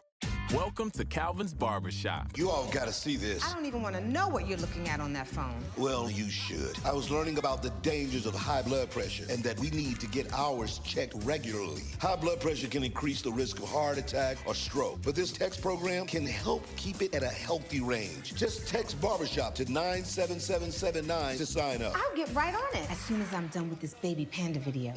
Text Barbershop to 97779. A message from the American Heart Association and the Ad Council. This is number 79, Josh Jackson, and you're listening to Cleveland Cobras football on iMedia One Network. Let's get it. Halftime continues here with no clock at Brooklyn High School as the Cleveland Cobras, I believe, have a 17-0 lead over the Port City Spartans, and Cleveland all day long, pretty much with great field position, stalled out here on this last drive. They get into the end zone, but a penalty would wipe out the last touchdown, but the shutout continues for the Cobras. First quarter action, it would be Dave Thompson into the end zone on, we'll give him the credit for a 1-yard run, Coach, although it was at the half-yard line. That would put up the Cobras by a score of 7-0. And then also in the first quarter would be Dave Thompson again on a 3-yard run into the end zone, giving the Cobras a 2-touchdown lead. And in the second quarter, Ben Lyons would add 3 points on a 31-yard field goal to give the Cobras a 17-0 lead at the half. Much better performance today here, Coach. Again, we're seeing a couple of mistakes. Ball goes through the hands of Dave Thompson. A couple of untimely penalties. Not that there's ever a great time for those, by the way. No. We know that because I've talked to a lot of coaches. I can actually hear them from the sideline in the press box. They say there's never a good time for those. No, absolutely not. But overall, a better performance. Thought the offensive line was dominant. Oh, and yeah. The running backs, I think, have done a really good job. I'll tell you what, he stepped up. You know what? I like the run game, and they're mixing it with a little bit of pass, and that's what I like. Outstanding job. And Dominic Martucci is just, he got a shot. So now he's out there, and he's doing it, and he's doing a great job. So I think he's going to be fine with it, and all is good. Yeah, Martucci working in the backfield as well as Malik Gaddy and Javon Washington. Yet to see Emma Calhoun here. A little surprised about that. But nonetheless, we've seen a little more confident, I think, approach to this week. We got to talk to Coach Adam Rogerson earlier. He said he kind of wanted to come out and run the ball and kind of bully them, I think was the word he was trying to, that he used. But certainly they've done that. Yeah, I was talking to the offensive coordinator. He's seeing me coming off, and he goes, "How we doing?" And I said, "Keep running the ball. You guys are doing that. Few little kinks in the armor with your mistakes, but other than that, I mean, look what you're doing as you're running the ball. But then you set up the pass, so that's what you want to do. Allow them to sleep and then start throwing the ball. Because right now you're in control and you're beating them up on the ground." Yeah, certainly with a 17-0 lead, it's going to allow you to do a little bit of work in the second half, maybe try some things, and then get ready for Week 3. It'll be the first time in quite some time the Cobras have gone 2-0 on the season, and they're looking forward to that. And we've had a few features here. Got some instant replay there, Dave. We're starting to really pick it up here. Look out Fox, look out ESPN. Yeah, here we come. We're gonna rock and roll. So certainly we'll add those in week after week. Now, something we're looking at, we're trying out. Yeah, and being Western Reserve Radio, this is kind of a step up for us. So, I mean, we're kind of exploring some new things, and we're looking at some new things coming this fall, this season, and we'll see what we can get done.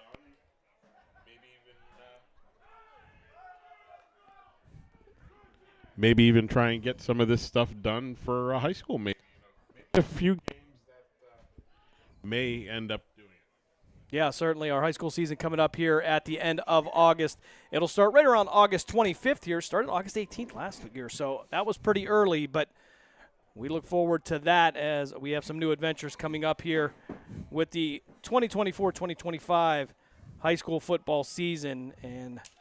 But first, we will get through the Tri-Point Football League season. Everybody competing for seeding here, and the Tri-Point Football League in 2 tiers this year, Tier 1 and Tier 2. Cleveland competing in Tier 1, so they will definitely take on the best of the Tri-Point Football League.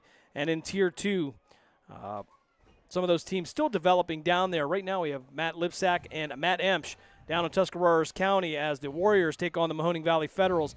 And last we heard, the Mahoning Valley Federals trailed the Warriors by a score of 6-0. That coming by way of a screen on a long run. So we'll try to get some updates from both the Mats down in Tuscarawas County, and we'll also get you ready for second half action here at Brooklyn High School. You are listening to Cleveland Cobras football on Western Reserve Radio, part of the iMedia One Network. We'll be back right after this.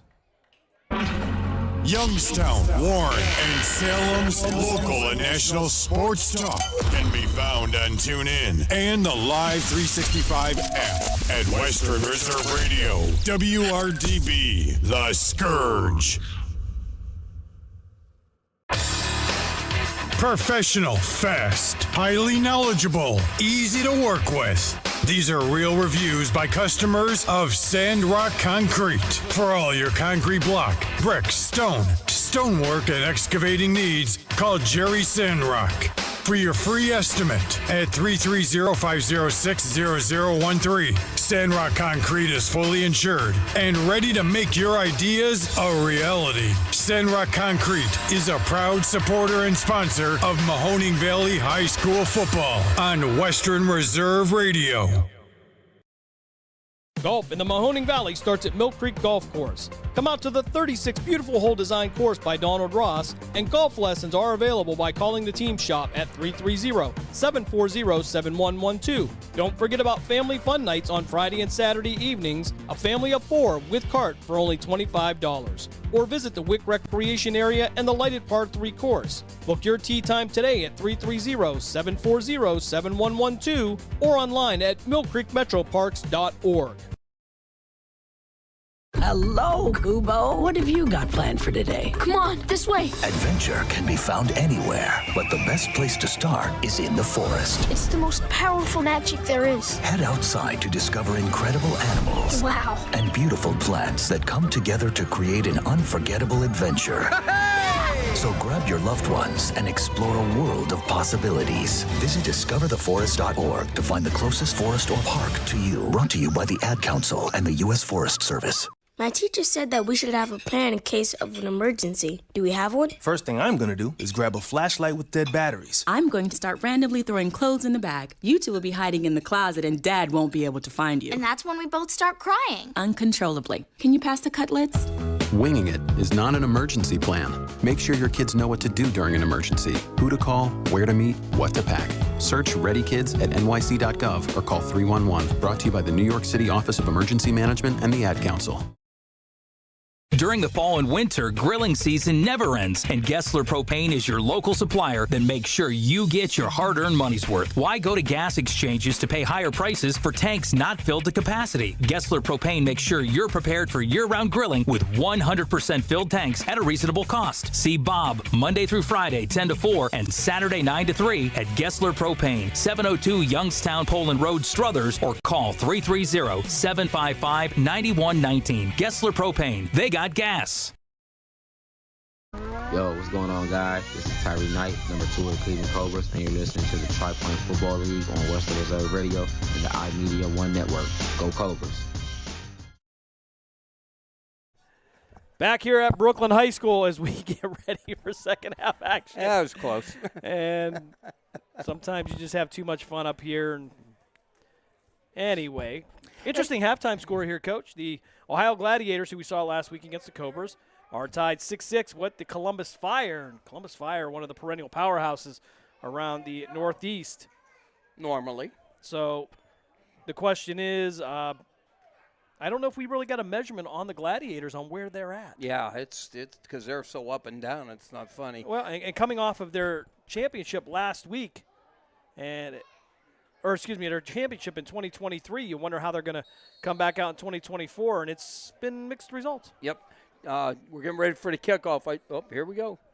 And a kick right towards the sideline. Emmett Calhoun going to pick this up at the 25-yard line as we get third quarter underway. Calhoun directing traffic, going to cut back up, get past the 40, spin around, but he's going to be hemmed up at the 42-yard line. And I believe that's going to be Uriah Carvins on the tackle for the Port City Spartans. Good return by Emmett Calhoun, and that'll give Cleveland decent starting field position here in the third quarter. Well, and hopefully, Jim, that we will get some signals. I went down and talked to the the officials wearing the stripes, so we wanted to make sure that they get us some signals and stuff, so they are now aware that we are up here. So hopefully that'll help. I see your love for the officials continue here as we get underway here in the second half. I sit next to you every weekend, don't I? Absolutely. Cleveland with a 17-0 lead. Port City officially, I believe, 0-0 on the season as Calhoun now making his appearance in the game. He'll be to the left of Thompson in the shotgun, twin receivers to each side. 1st and 10, they'll send a man in motion. They'll hand it off out on the sweep, and it'll work its way out to the 44-yard line. I think it was going to be Tyree Knight on the run, and we got a flag on the play. And they're going to have a hold against Cleveland, so that'll bring back the run, and it'll be first down again for the Cobras. Yeah, I watched it the whole way. They ran a jet sweep up, and the receiver was fighting with the DB, and unfortunately DB beat him to the inside, and then he just kind of shoved him from behind, and that is a no-no in football. So good hard run by Emmett Calhoun will be nullified on the penalty. They'll mark the ball back at the Cleveland 31-yard line, so it'll be 1st and 20 for the Cobras, making their home debut here in 2024.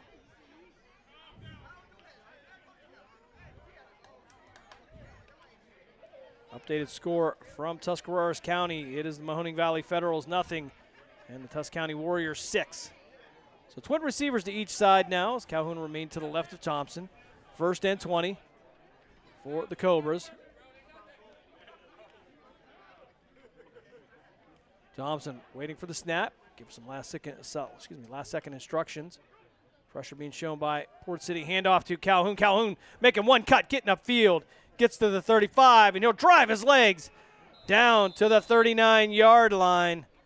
And that'll put him near the original line of scrimmage, just about a yard short of that. So it'll be 2nd and 11 now for Cleveland. Yeah, it was a great run. Absolutely great run. I hate to say it, but after he's really going to have to really prove himself, which he's always been there. He's done a great job. But I'll tell you what, Dominic Martucci, he really stepped up that first half, and he did a magnificent job running the ball. So I got to believe that Calhoun's going to be looking over his shoulder a little bit. Twin receivers to each side now. Thompson in the shotgun. Emma Calhoun again to his right. 2nd and 11 for the Cobras. Third quarter action here. We'll send a man in motion. Thompson on the option, pitches it out to Calhoun. Calhoun's going to drop it. It's going to head towards the sideline, and it's going to go out of bounds as the Cobras will be the fortunate receptors of a ball that went out of bounds. And they looked like it was run well. Yeah. Just didn't connect on the pitch. Well, you know what? He's got to look for that pitch. Calhoun, I think he was looking more downfield instead of the ball. He's got to look for that ball. They got to stay in phase, which they did. Slap put it into his hands, and he must have just looked up, seeing where he was going. Another final score from earlier. The Erie Express, they get the 7-0 win over the WPA Wildcats Battle of two former GDFL teams making their way to the Tri-Point League this season. So the Express, they go 2-0 on the season. Wildcats making their return after taking a hiatus for a few years. Twin receivers to each side now. Third and 12 for Cleveland. Thompson in the shotgun, Calhoun to his left. Thompson rolling out to his left, plants his feet, fires. He's got a wide open receiver, caught at the 31-yard line. And that's going to be a first down for Cleveland. Thompson's got to get it there a little bit quicker. That ball hung up, and he was lucky to get that in because that DB was just coming like a train, and he just caught it and got belted. Marvin Germany on the reception as Cleveland will go right back to the line. Big play from Thompson to Germany. They'll give it to Calhoun. He'll move his way forward and get out to the 25-yard line. Calhoun running over a linebacker from Port City. That should make it 2nd and 5 for for Cleveland. That was Harley. He stepped up, took a shot right in the chest, and drove back. So that's good hard run. You know what? Put your shoulder down, run people over. That's what you got to do. 2nd and 4 actually for the Cobras now. Thompson will stay in the shotgun. Calhoun will stay to the left of his quarterback. Twin receivers to each side. Thompson again with the hand off to Calhoun. He'll break it out to the right side. Past the 20, 15, and he'll be tripped up around the 13-yard line. He'll actually give him the 12, and that's enough for another Cleveland first down. Yeah, now they're running the ball. Now they're running at him, around him, over him, and that's what they need to do with a nice long pass what they got. This is how they should play football. That's what you got to do. This is my kind of football here. Yeah, we thought they would be able to run the ball well, and certainly they have done that. So Germany and Tyree Knight will be the receivers to the far side. That'll be Thompson and Daniels to the near side as we're going to get a whistle. Not sure what the issue is here. Yard marker was not behind the stick. So we'll wait for the whistle to play here. We can tell you the clock stopped, but it's not working. So Thompson in the shotgun, Calhoun to his left. 1st and 10 for the Cobras. Cobras lead 17-0. Hand off to Calhoun. Again, he'll drop his shoulder, move forward, pick up a yard, maybe 2 on the play. I don't even know if they're going to give him credit for that much.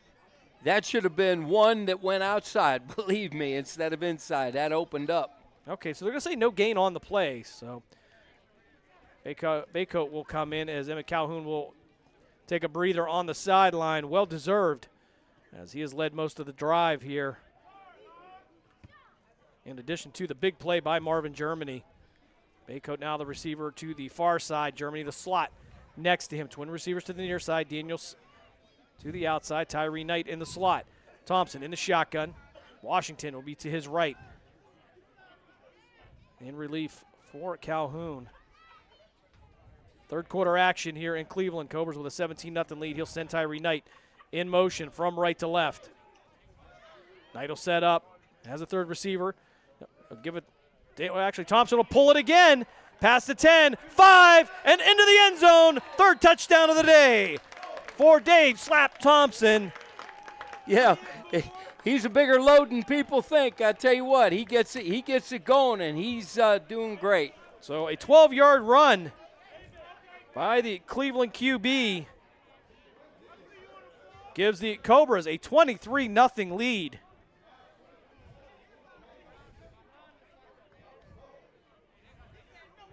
And sing along if you know the words.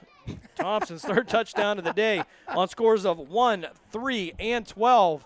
The runs get longer, Coach. I don't know. Maybe he's trying to tell us something, but Ben Lyons will come on for the extra point. This is what I tell you, though.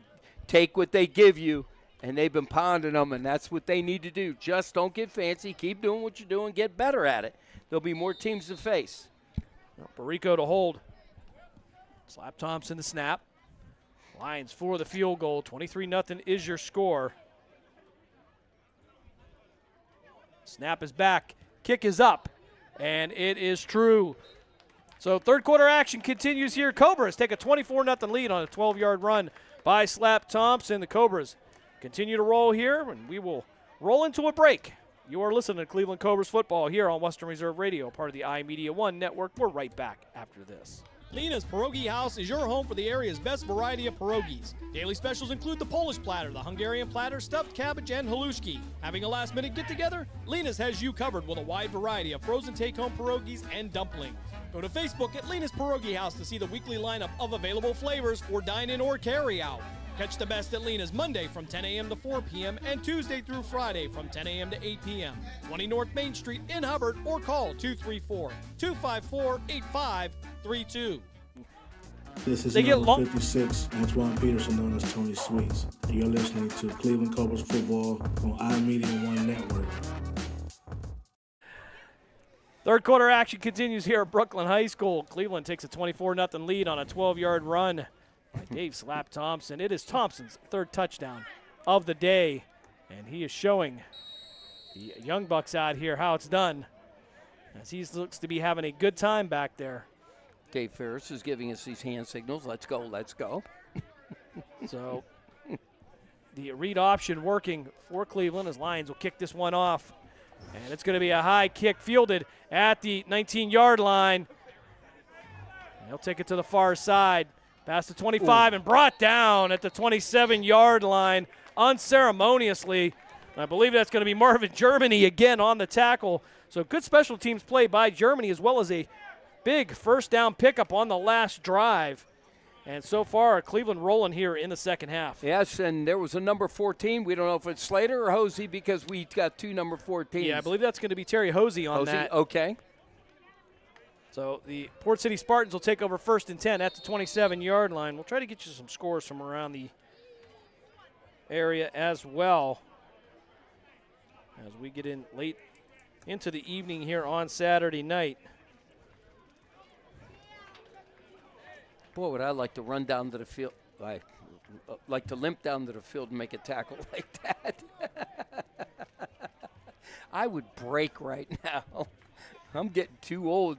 I hurt being up here in the booth, Jim. So again, at last report, the Detroit Ravens, they get the 48-20 win over the Michigan Bills. Detroit Ravens, I believe that's their 32nd in a row. Corbett now in the shotgun and sent a man in motion left to right. Back to pass, fires out to his right side, and going to throw it into his sideline. It'll bring him second down for Port City.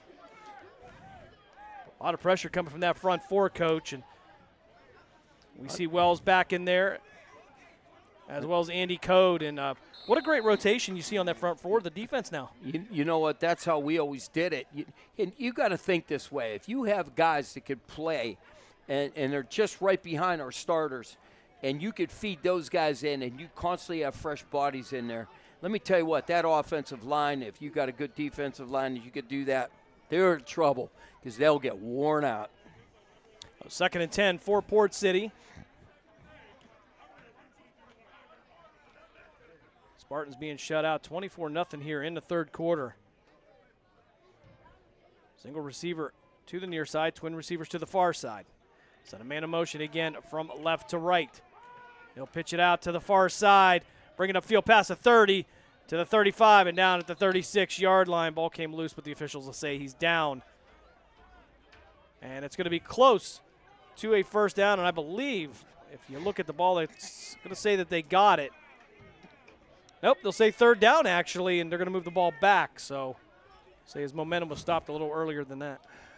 Well, I'll tell you what, Jim, I was watching that play, and I didn't get a number. He was trailing the play, and at the last second, he was able to get down on the tackle, and that was Cam Wells. I don't know where he looked like he was shot out of a cannon. Man, he could move, and he was playing end on this side and went all the way across the field and was able to be a part of that tackle. That's an outstanding job. That's determination there, my friend. So 3rd and 1 now for Port City. They'll go to the I formation. Carvins will be the tailback. Corbett under center. Hand it to the up back. and should have enough for the Port City first down. Carson Clark on the carry. And you know what? They'll take this. Cleveland will take this. You know what? If it takes up the whole third quarter, letting them grind, as long as you don't get them big yardage, I have no problem with this. Just keep banging them and keep short yardage going and make them go 3-4 downs. Eat that clock. Grayson checking out for the Cobras. 1st and 10 for Port City. They'll mark the ball at the Spartan 39-yard line. Third quarter action here.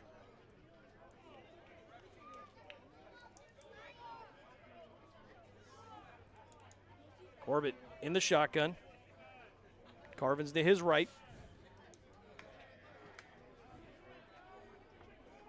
First down for the Spartans. High snap, but Corbett bring it down. He'll get rid of it quickly. Flag on the play. And a second flag coming in for good measure. One coming from the linesman and one from the referee. Well, I watched that play. Cam Wells come off that edge, and all that tackle did was bear hug him because he had a straight line to that quarterback, and if he wouldn't have held him, ooh, that would have been very bad for that quarterback because he was coming like a freight train. Oh. Well, if you're Corbett, all you could say is thank you. You ain't kidding. Because let me tell you what, he grabbed a hold of him, and there was just hankies everywhere.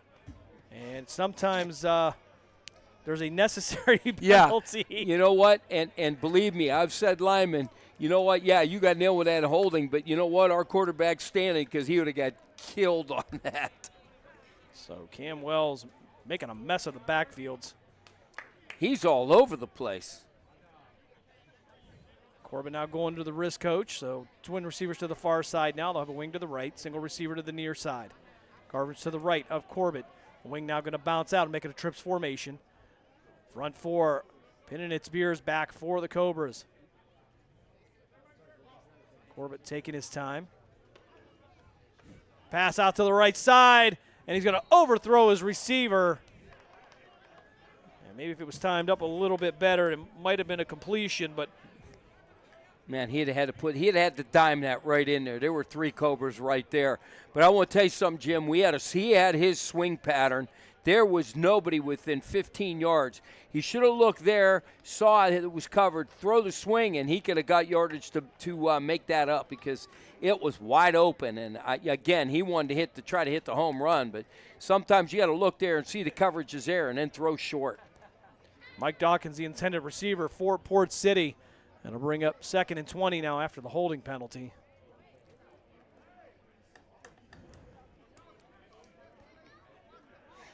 They'll find the twin receivers again to the far side. Alex Brower will be the receiver furthest to the outside. Carvin's to the right of Noah Corbett. They'll send McNeil in motion left to right, and we'll have a flag on the play.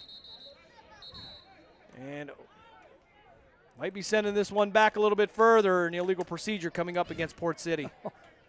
The front 3 from the Cobras at the snap of the ball. By the time the quarterback got the ball, the front 3, Andy Code was upset because he was going to lower the boom on him. Wow, are they getting through? It's like Swiss cheese. There's holes opening up everywhere. There is a timeout.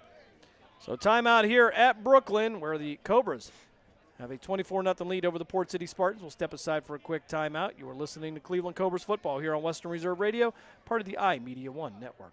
The Mahoning Valley's leader for golf, Milk Creek Golf Course, is now booking tee times for 2024. We offer stay and play opportunities available with 9 area hotel partners. For more information, visit our website at millcreekmetroparks.org. Also, look for new, exciting opportunities coming soon, including an indoor player development center with Trackman, an indoor Callaway club fitting center, and an Odyssey fitting studio in 2024. Follow us on Facebook at Milk Creek Golf Course or call 330-740-7112. This is number 79, Josh Jackson, and you're listening to Cleveland Cobras football on iMedia One Network. Let's get it. Third quarter action continues here. Cobras with a 24-0 lead over the Port City Spartans. Cobras looking to go 2-0 on the season. They get the 17-14 win last weekend over the Ohio Gladiators. coming up after talking to the officials. We had a few of the fans on our side saying, we need to listen to you guys. Where are you at? What station? So we said Western Reserve Radio on the net, and so they're going to look us up. Hopefully they're listening here in the stadium. Pretty good crowd for a Saturday night here. Overcast skies, 75 degrees. No rain here so far as Corbett will be in the shotgun. Carvin's to his right. Send McNeil in motion, left to right again. High snap, he'll bring it down. Corbett launching it down the sideline. And some contact, they'll get tied up, but no call on the play. Kev Fortson, one-on-one with Nyshawn McCall. And great arm by Corbett, but maybe even better coverage by Kev Fortson. Oh, absolutely. That was great coverage. And you know what? He got picked on quite a bit in the first couple games, but he's looking a whole lot better. But when you are up against somebody who was a national champ, that's going to make you better, and you could see the improvement that he's made. Yeah, certainly. He's faced some good teams here so far here in the Michigan Gators, the Detroit Ravens, and ultimately the Ohio Gladiators. Gladiators winning the 2023 Tri-Point Football League Championship, and then ultimately a national title down in Florida. Twin receivers to each side now. Corbett in the shotgun. Garvin's to his right. McNeil in motion again, left to right. We'll watch the one-on-one matchup with Fortson and McCall. Corbett, and under pressure, going to be brought down in the backfield. Sack coming up for the Cleveland Cobras. Marquise Hodges with the first sack of the day. Well, I want to tell you what. The whole line was there. Andy Code had him, and then he broke loose. He ran in the middle, and the three guys were waiting for him, and they just absolutely collapsed him. But Andy Code did what he needed to do. He was in there. He ain't happy. He wanted that sack. So it'll be 4th and forever now. I've given up on actually counting, Coach. Ball marked at the 21-yard line. They'll have to get to the 49.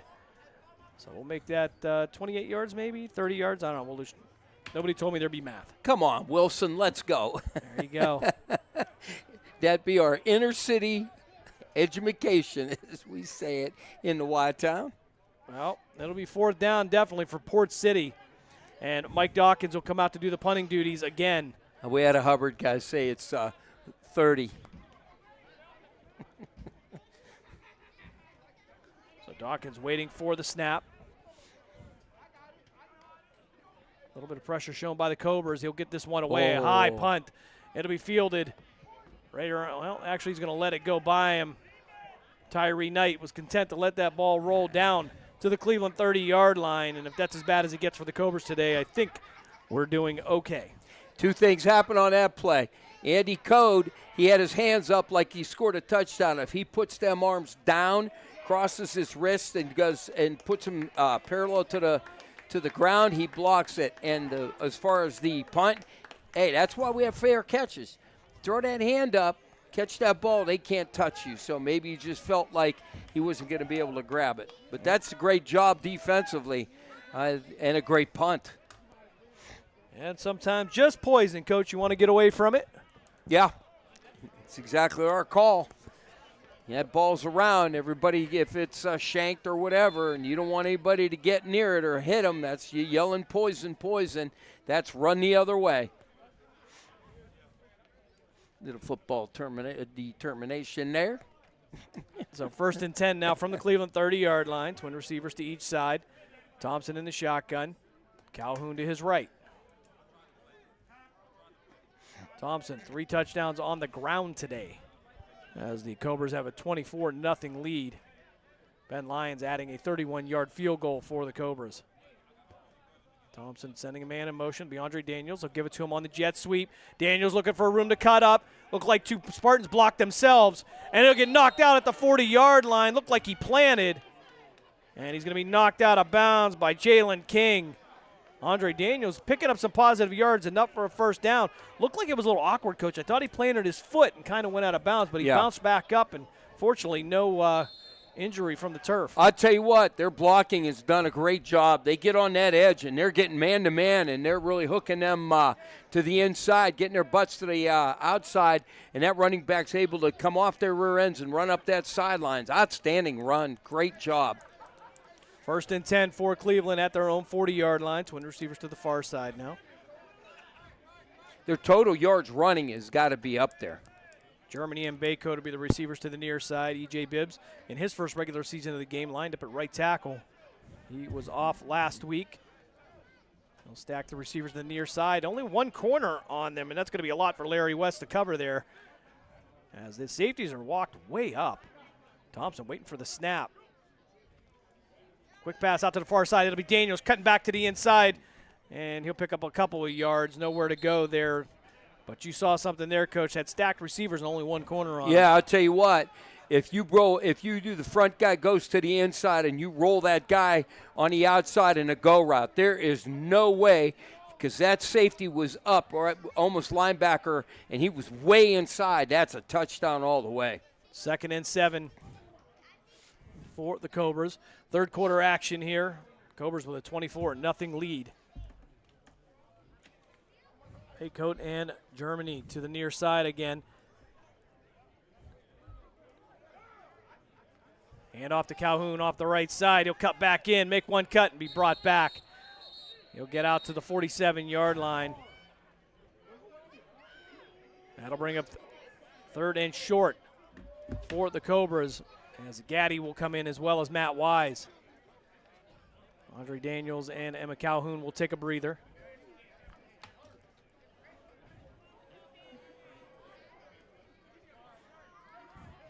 Boy, Jim, if they give him that look again, that is an easy first down.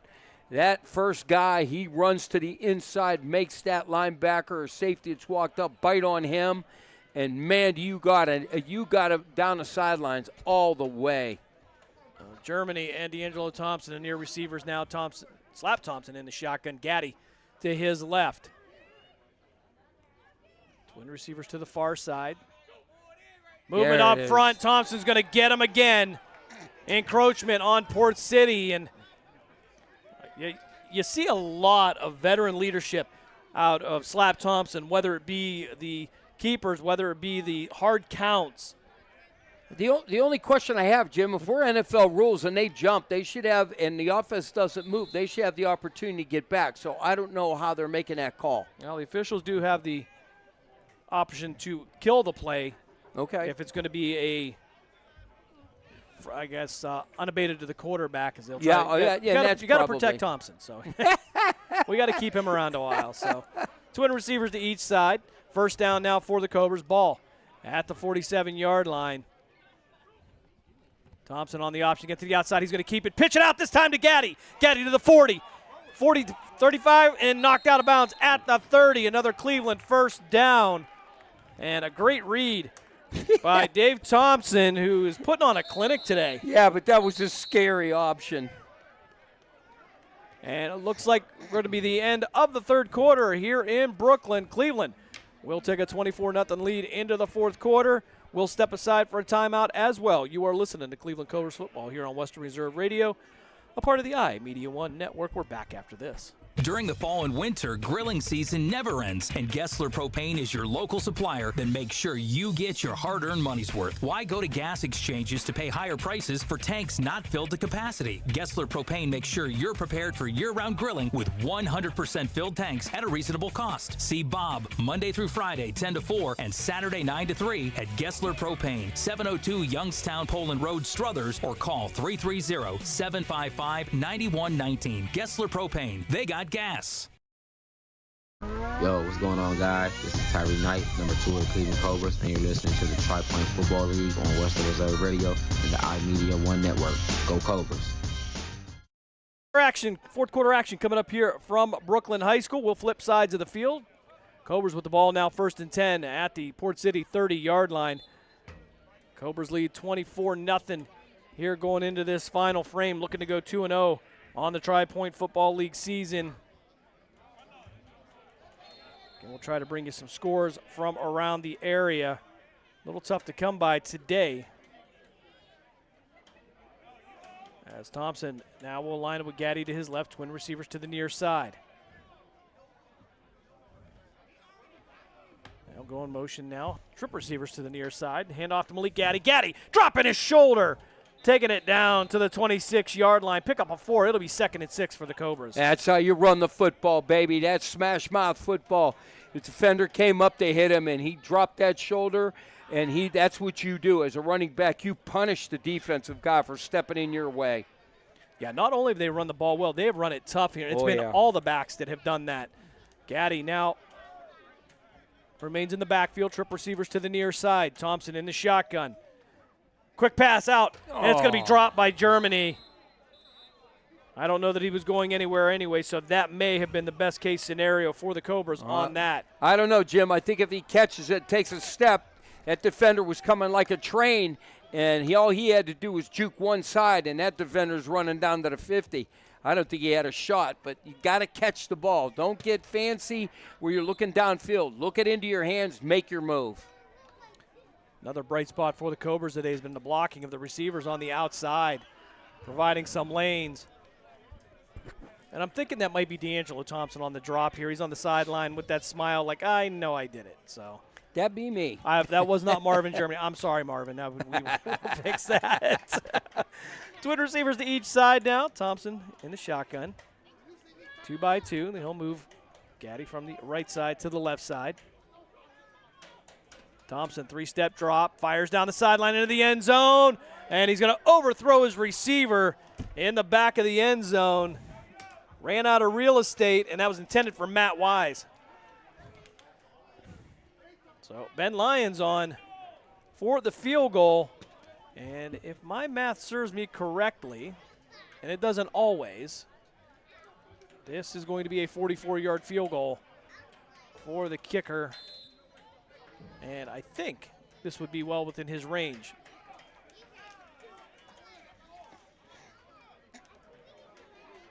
So again, ball marked at the 27-yard line.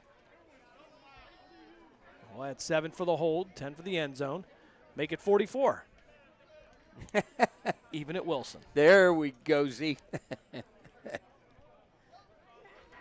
Lyon's going to stretch it out a little bit.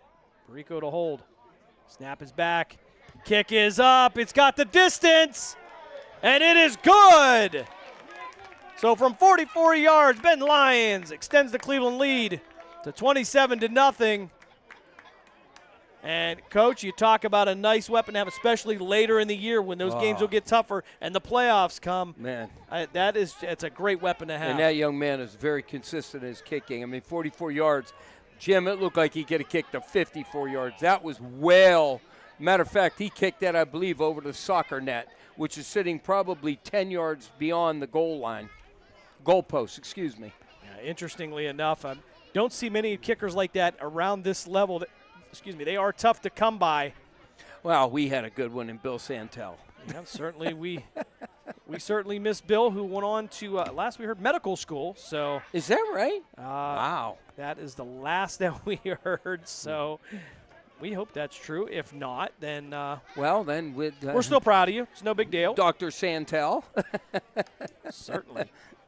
So other games today around the Tri-Point Football League, the Beaver County Arctic Bengals taking on the Steel City Bobcats, the West Virginia Leviathan taking on the Ohio Legends. Of course, the final, the WPA Wildcats, they fall to the Erie Express 7-0. The Ohio Bears and the Stark County Wolfpack scheduled for this evening. The Ohio Gladiators and the Columbus Fire tied up at 6 at the half. And the Federals trailing the Tusk County Warriors by a score of 6-0 at the half as Lions. Going to kick this one off. That's going to be a deep one to be fielded at the 10-yard line. It'll be brought out to the 15-20. And that's where he'll be knocked back by a host of Cleveland Cobras. Rod McNeil on the return for Port City. And there was a whole host of Cobras on there, and that's a great job. Good coverage. I'll tell you what, they got down there in a hurry, and that's what you wanted out of these guys. You know, I always used to say, them kickoff guys, they're a little mazzo. I mean, you got to be that way. NFL, over the years, there's been players that, you know what, they were kickoff specialists or return specialists, and that's what I like. Hated playing kickoff, Coach. I can admit that now. Well, I tell you right now, running into things with my head like that was never. Well, I like with the USFL what they do now, and I think the NFL is looking into it, and you may possibly see that here. And certainly that would be, I think, would be a good idea. I do too. It's a great adjustment. It is. If you haven't seen it already, I suggest you tune into the UFL and take a look at the kickoffs here. Updated score here. It looks like the Ohio Bears get the 14-12 win over the Stark County Wolfpack. That's unofficial. We'll see if we can confirm that one as well. Corbett now in the shotgun. Carvin's to his left. Twin receivers to each side to be 1st and 10 at the 20-yard line for Port City, trailing 27-0. High snap, he'll bring it down and bring it to the outside. 20, 25, 30, down to the 31-yard line. And a big hit, I believe, by Todd Mitchell for the Cobras, but it'll be a 1st down for Port City. It's been quite a while since Port City's seen one of those. Yeah, and I tell you what, they did a good job. All it was quick to the left side, and they had they boxed everybody in on the inside, and the receivers on that top side did a good job by getting to their blocks. And Noah Corbett had to bring that one down on the snap a little bit, but adjusted well. So Corbett now in the shotgun. Carvin's to his right. He'll be on the far hash mark. That's a nice Sean McCall in motion from right to left. It'll make it twins to each side now. 1st and 10 for Port City. 4th quarter action. High snap again. It'll be brought down. And Carvins will carry this one out near the 35-yard line. Pickup of about 3 on the play. It'll be 2nd and 7 for the Spartans. Got a little bit of fireside chats out there with the wide receiver and the defensive backs. We're having a little discussion. Let's hope that's what it is. You know, how's the kids? How's the family? I'm sure that's what it is.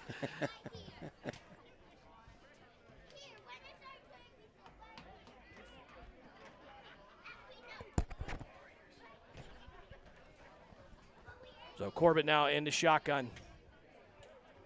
2nd and 7. Option to the near side. Corbett will keep it himself past the 40 and down to the 35-yard line. Maybe just short of the 35. Nonetheless, it'll be enough for another Spartan 1st down. Okay, we can't let, we're getting too much John here. We've got to settle down here. We can't afford to lose anybody. You're winning the game. Shut up, walk away. I don't put up with that stuff. That drives me nuts. You know, you're winning the game. Can't afford to lose anybody. Just play the game. So Cam Wells, Quentin Wells on the defensive line, notably, along with Andy Code.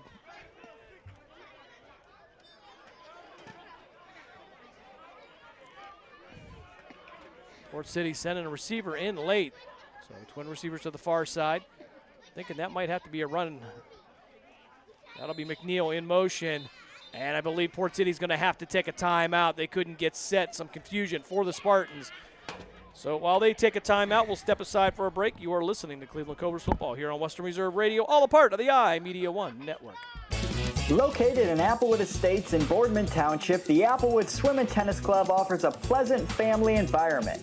Choose a membership that meets your needs and enjoy a relaxing venue that includes not only swimming for the family, but also youth activities such as competitive swimming, tennis, and more. Enjoy the friendly atmosphere all summer long with the staff and members of the Applewood Swim and Tennis Club. For more information, go to applewoodswimandtennis.com or call 330-953-2833. This is number 79, Josh Jackson, and you're listening to Cleveland Cobras football on iMedia One Network. Let's get it. 4th quarter action continues here coming out of the Port City timeout. A little confusion on the offensive side as they will have to take a break, work it out as they trail 27-0 here in this final frame at Brooklyn High School. Cobras making their home debut this year back at Brooklyn High School. Nice facility. Even better if we had a clock, but beggars can't be choosers, I suppose. I'm sure they'll work that deal out soon.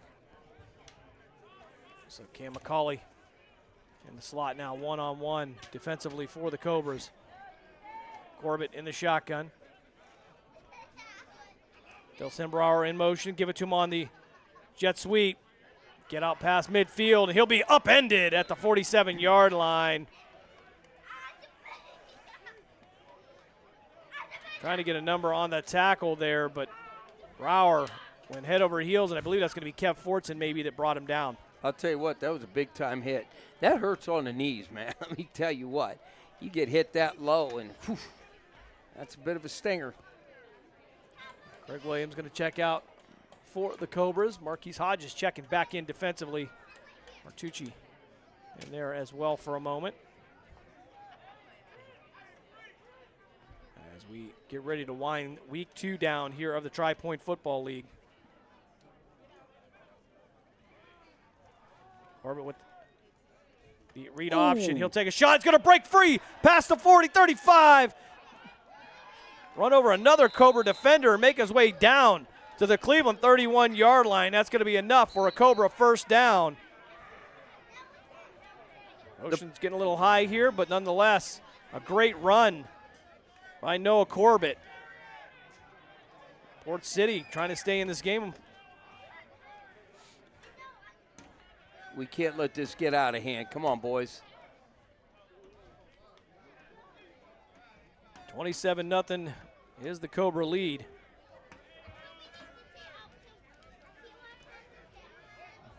They're not going to come back. Just play your game. And the reason why he got so many yards is because we're trying to bump them down. Hit and wrap them. So obviously he's a hard, strong runner. Next week, the Tuscarawas County Warriors will make a trip up to Cleveland here to take on these very Cobras. High snap, going to go over the head of Corbett. Ball loose, being chased down by the Cobras, but it's going to be covered up by Port City at the 49-yard line on the Port City side of the ball. And another high snap is Quentin Wells and Marquise Hodges are going to help up Uriah Carvins. And last report, it was still a 6-0 lead for the Tusk County Warriors over the Mahoning Valley Federals. Federals dropping their game opener or season opener last weekend by a score of 19-6 to the Stark County Wolfpack. Ball now placed at the 49-yard line on the Port City side of the field. They would have to get to the 20-yard line on the Cleveland side of the field. So 2nd and 31.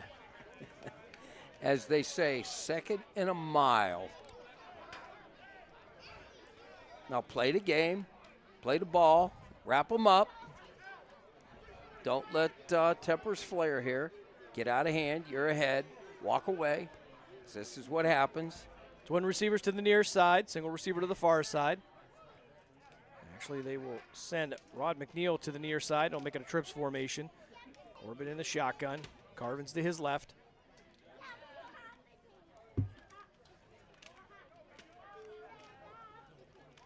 Corbett back to pass, rolling out. Code going to be held, no call there. Ball launched downfield, and it's going to be picked off at the 21-yard line. Cam McCauley with the interception, and Cleveland will take over 1st and 10 at the Cobra. I believe they're going to mark it at the 21. Jim, they did call that. There was a flag down. They called that holding. So, of course, they picked up the flag, said obviously they didn't want the penalty, but Andy created a hold, and they called him because he was going to lower the boom on him. So they will decline that penalty. Cleveland will take over 1st and 10. Update from the Mahoning Valley Federals and Tuscarawas County Warriors game. Feds open up second half with a player not picking up the ball on the kickoff. Warriors scored. They take a 12-0 lead over the Federals. Yeah, certainly, you got those are live balls. When those kickoffs come. You know what, though, Jim? I've seen it where they watch it bounce around, and I don't know if they just forget or they think it's a punt, and that ball bounce around, and you're going, it's live, pick it up. Yeah, kind of like treating it like a punt. That's yeah, that's a problem. Yeah. Needless to say, that's a problem. So Thompson now in the shotgun, single receiver to each side. They'll hand this one off the left side. Javon Washington dropping his shoulder, getting out to the 29-yard line. Or excuse me, 24-yard line. Pick up a 4. It'll be 2nd and 6 for the Cobras as they begin to try to wind this clock down. Yeah, and that's all it is. And Haley does a great job as a linebacker well, he's going off. I'll tell you what, he does a great job. He comes up there and fills that hole quick. So Jaquel Haley sticking his nose in there, willing to take the hit. Yeah, I tell you what, he's a running back. He does that too. And you know when you're on the road at this level, sometimes you're going to fill a couple of roles.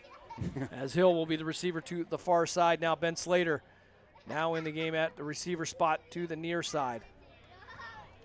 Washington to the tailback. Pistol formation for the Cobras. Thompson with the handoff to the up back, off to the right side. Pass at 25, 30, and brought down at the 35-yard line. That's enough for a Cobra first down. He'll keep it in bounds. And the clock should continue to run here as soon as they get the markers set. And the Cobras still with a 27-0 lead as they try to ride this one out.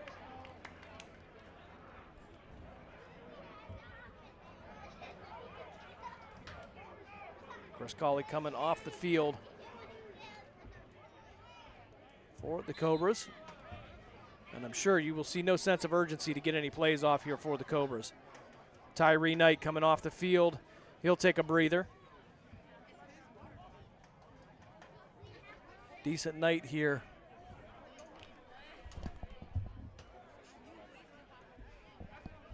And we believe there's 5:51 left here in the game, but we'll wait for the officials. Emmett Calhoun now the tailback. Because some things just aren't working tonight. Everything's working for the Cobras. Thompson, handoff to the up man, through the line and stopped at the 39. Pick up for the Cobras, and we got a flag coming in late as things get a little bit emotional, especially when you're down 27 points. We'll see who they're going to call this against. This is going to come after the play. So dead ball foul. We'll see if we get the call from the official. And I'm not sure if somebody's taking a timeout or. No, I think that's game.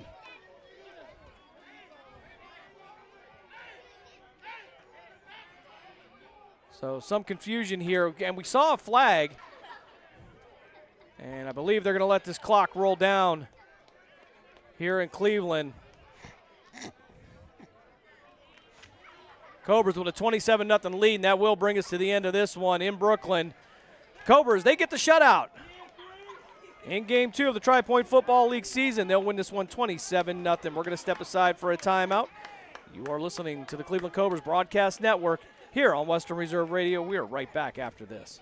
During the fall and winter, grilling season never ends, and Gessler Propane is your local supplier. Then make sure you get your hard-earned money's worth. Why go to gas exchanges to pay higher prices for tanks not filled to capacity? Gessler Propane makes sure you're prepared for year-round grilling with 100% filled tanks at a reasonable cost. See Bob Monday through Friday 10 to 4 and Saturday 9 to 3 at Gessler Propane, 702 Youngstown Poland Road, Struthers, or call 330-755-9119. Gessler Propane. They got gas. Malutic Live is your home for high school sports. We have all the scores on our social media platforms throughout the games. Enjoy our timely updates from local area schools year-round. You won't get the consistency and reliability from anyone else. Our #1 priority is servicing our fans and getting them live news as it's happening. Follow us on social media, Twitter, Facebook, and Instagram at Malutic_live. And remember, our fans come first. Mahoning Valley's leader for golf, Milk Creek Golf Course is now booking tee times for 2024. We offer stay and play opportunities available with 9 area hotel partners. For more information, visit our website at millcreekmetroparks.org. Also, look for new, exciting opportunities coming soon, including an indoor player development center with Trackman, an indoor Callaway Club Fitting Center, and an Odyssey Fitting Studio in 2024. Follow us on Facebook at Milk Creek Golf Course or call 330-740-7112. Lena's Pierogi House is your home for the area's best variety of pierogies. Daily specials include the Polish platter, the Hungarian platter, stuffed cabbage, and halushki. Having a last-minute get-together? Lena's has you covered with a wide variety of frozen take-home pierogies and dumplings. Go to Facebook at Lena's Pierogi House to see the weekly lineup of available flavors for dine-in or carry-out. Catch the best at Lena's Monday from 10 a.m. to 4 p.m. and Tuesday through Friday from 10 a.m. to 8 p.m. Located in North Main Street, Applewood Estates in Boardman Township, the Applewood Swim and Tennis Club offers a pleasant family environment. Choose a membership that meets your needs and enjoy a relaxing venue that includes not only swimming for the family, but also youth activities such as competitive swimming, tennis, and more. Enjoy the friendly atmosphere all summer long with the staff and members of the Applewood Swim and Tennis Club. For more information, go to applewoodSwimandTennis.com or call 330-953-2833. Yo, what's going on, guys? This is Tyree Knight, number 2 of the Cleveland Cobras, and you're listening to the Tri-Point Football League on Western Reserve Radio and the iMedia One Network. Go Cobras. Back here at Brooklyn High School as we wrap it up here in Week 2. Cobras get a 27-0 win over the Port City Spartans, and that makes the Cobras 2-0. Port City, on the other hand, we'll call them 0-1. However, there's been no final decision on the game with the Columbus Fire last week. That ended prematurely. So we will wait for a decree from the Tri-Point Football League on that one. Take a look at the scoring recap. Mostly coming in the first half here would be the Dave Thompson show. He would get into the end zone on runs of 1 yard and 2 yards, respectively. And Ben Lyons would add a 44-yard field goal. Or excuse me, that would be a 31-yard field goal in the first half to give the Cobras the lead. In the second half, only scoring would come by way of a Slap Thompson 12-yard touchdown run. That would be his third of the night. And then Ben Lyons would add a 44-yard field goal to bring you to the score of 27-0. So, Coach, we saw a lot of improvement this week from last week, a lot more eye on the detail. And if you're Coach Adam Rogerson, you got to have a little better feeling going into Week 3. Well, just a lot less mistakes, too. I mean, they cut them down probably to a quarter of what they've been doing every game. So I'd like to see that. And their execution has been amazing. Again, they stuck with running the ball, and they did it very well. Missing some pass plays, get them lulled with the run, and hit it. This is my kind of football. Yeah, and there were some big catches when they needed them from Andre Daniels, Marvin Germany, but the running game has been outstanding. And when we talk about the running game, not only was it the offensive line leading the way, but the blocking on the outside by the receivers was really outstanding. And that really, I mean, it gives you lanes to look at and some options, and they took advantage of those tonight. Yeah, I'll tell you, when they see the film on that, I know Coach is going to be quite happy with what they did. And, again, outstanding job all around offensively. We already know what they did defensively. I mean, they finally they kind of unchained the wolf and said, go after him, and they did a great job.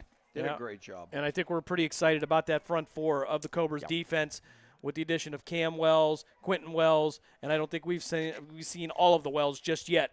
Right. But that's a little bit of in-house secret there, and hopefully we'll get more information this week. But that rotation is really going to prove to be a real pain for some offensive lines. Good, strong, good speed up front, and then you throw those guys in with Andy, and I'll tell you what, there was a good mixture there.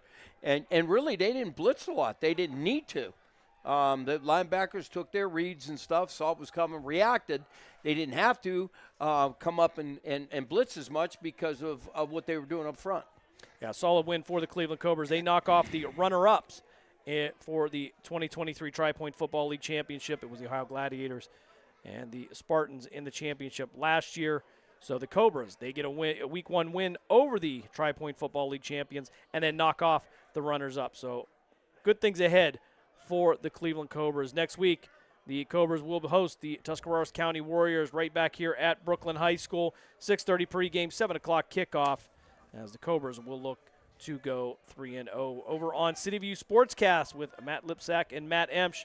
At last score, the Tuscarawas County Warriors had a 12-0 lead over the Mahoning Valley Federals. And they are in the third quarter. So if you get an opportunity, take a look at that game. That is over on City View Sportscast. You can catch that also on our Facebook pages, Twitter, and everywhere in between.